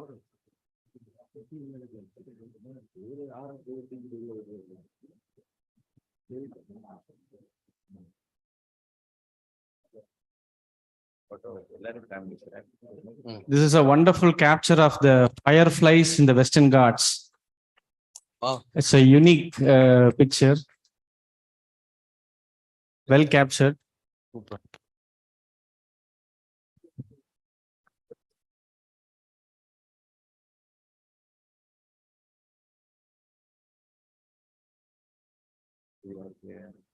Rajan.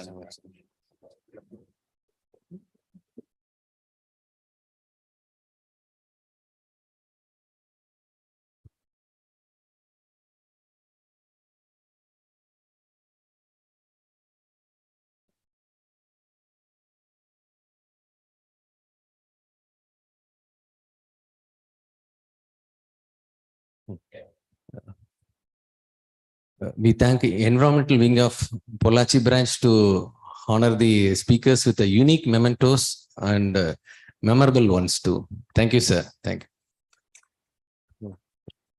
Next, Now I request our Coimbatore Orthopedic Association, Udalpet Orthopedic Association and our fellow doctors to honor Rajsabha, sir. Kindly please go to the stage, sir. At the outset, I thank UCare Argo for exhibiting a stall for this conference.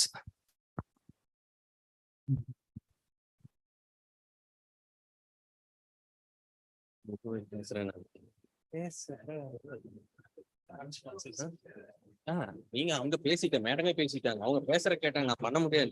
உங்களுக்கு நான் சொல்றேன், அவங்க மேல போய் product பத்தி பேசுறாங்க, அது பேச முடியாது. அவங்க மேடம் வந்து சப்ஜெக்ட் பேசுறாங்க.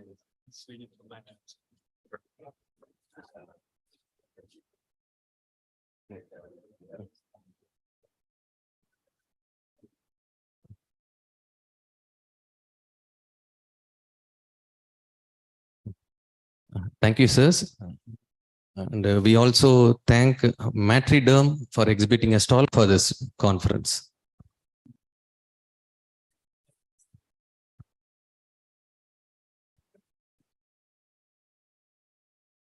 So we invite all the plastic surgeons. Sir, and before that, we formally will conclude with a vote of thanks. And after that, just a few moments. Now I request Dr. Rajkumar sir to come to the stage and give a formal vote of thanks from CGP State Office.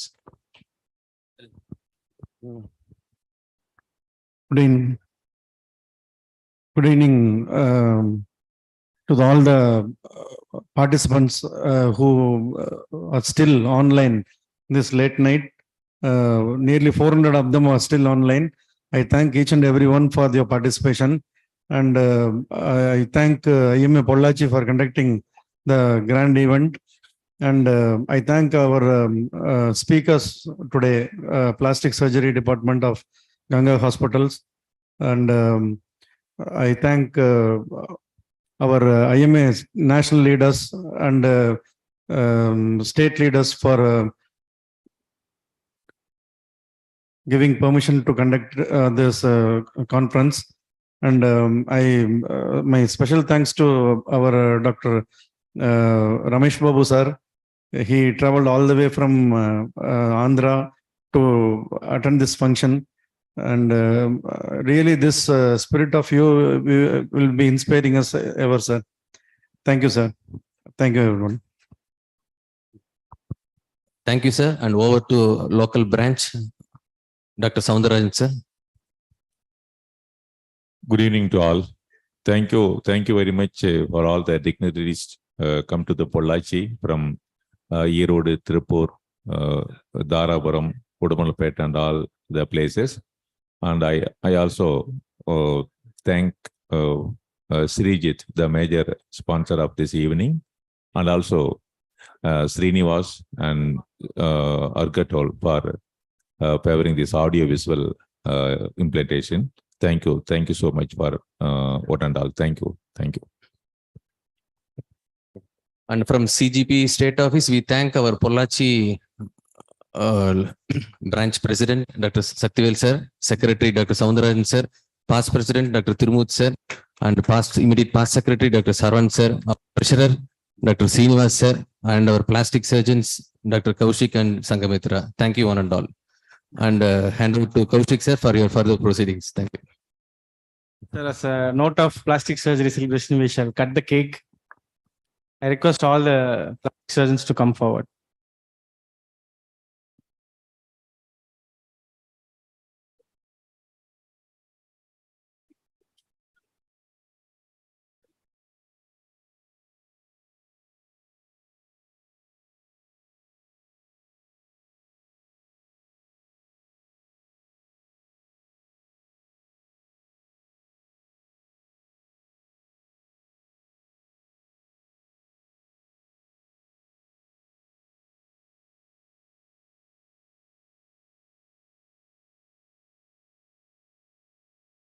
Sandil?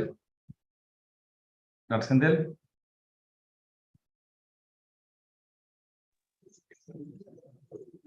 Yes, sir, we can end the session, sir. Sandil, sir. Sandil? Yes, sir. Since I congratulate my own classmates, Dr. Madhu and Dr. Kannan Prema. For the Yes, sir. Sir, you want to talk, sir? Congratulate my classmates, Dr. Madhu and Dr. Kannan Prema. Oh.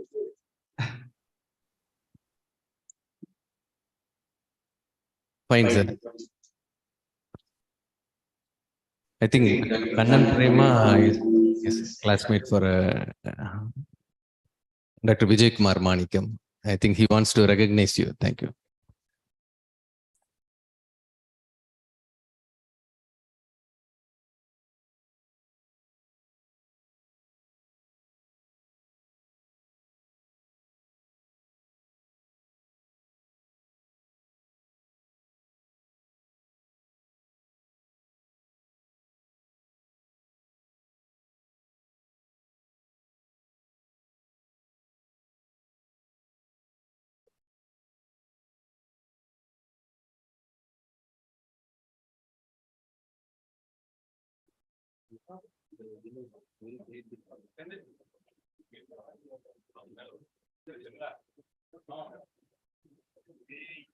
On behalf of everyone, all the plastic surgeons.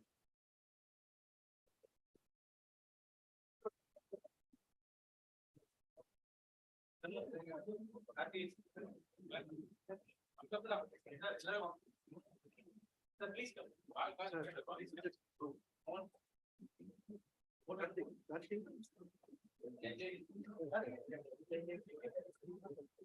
come.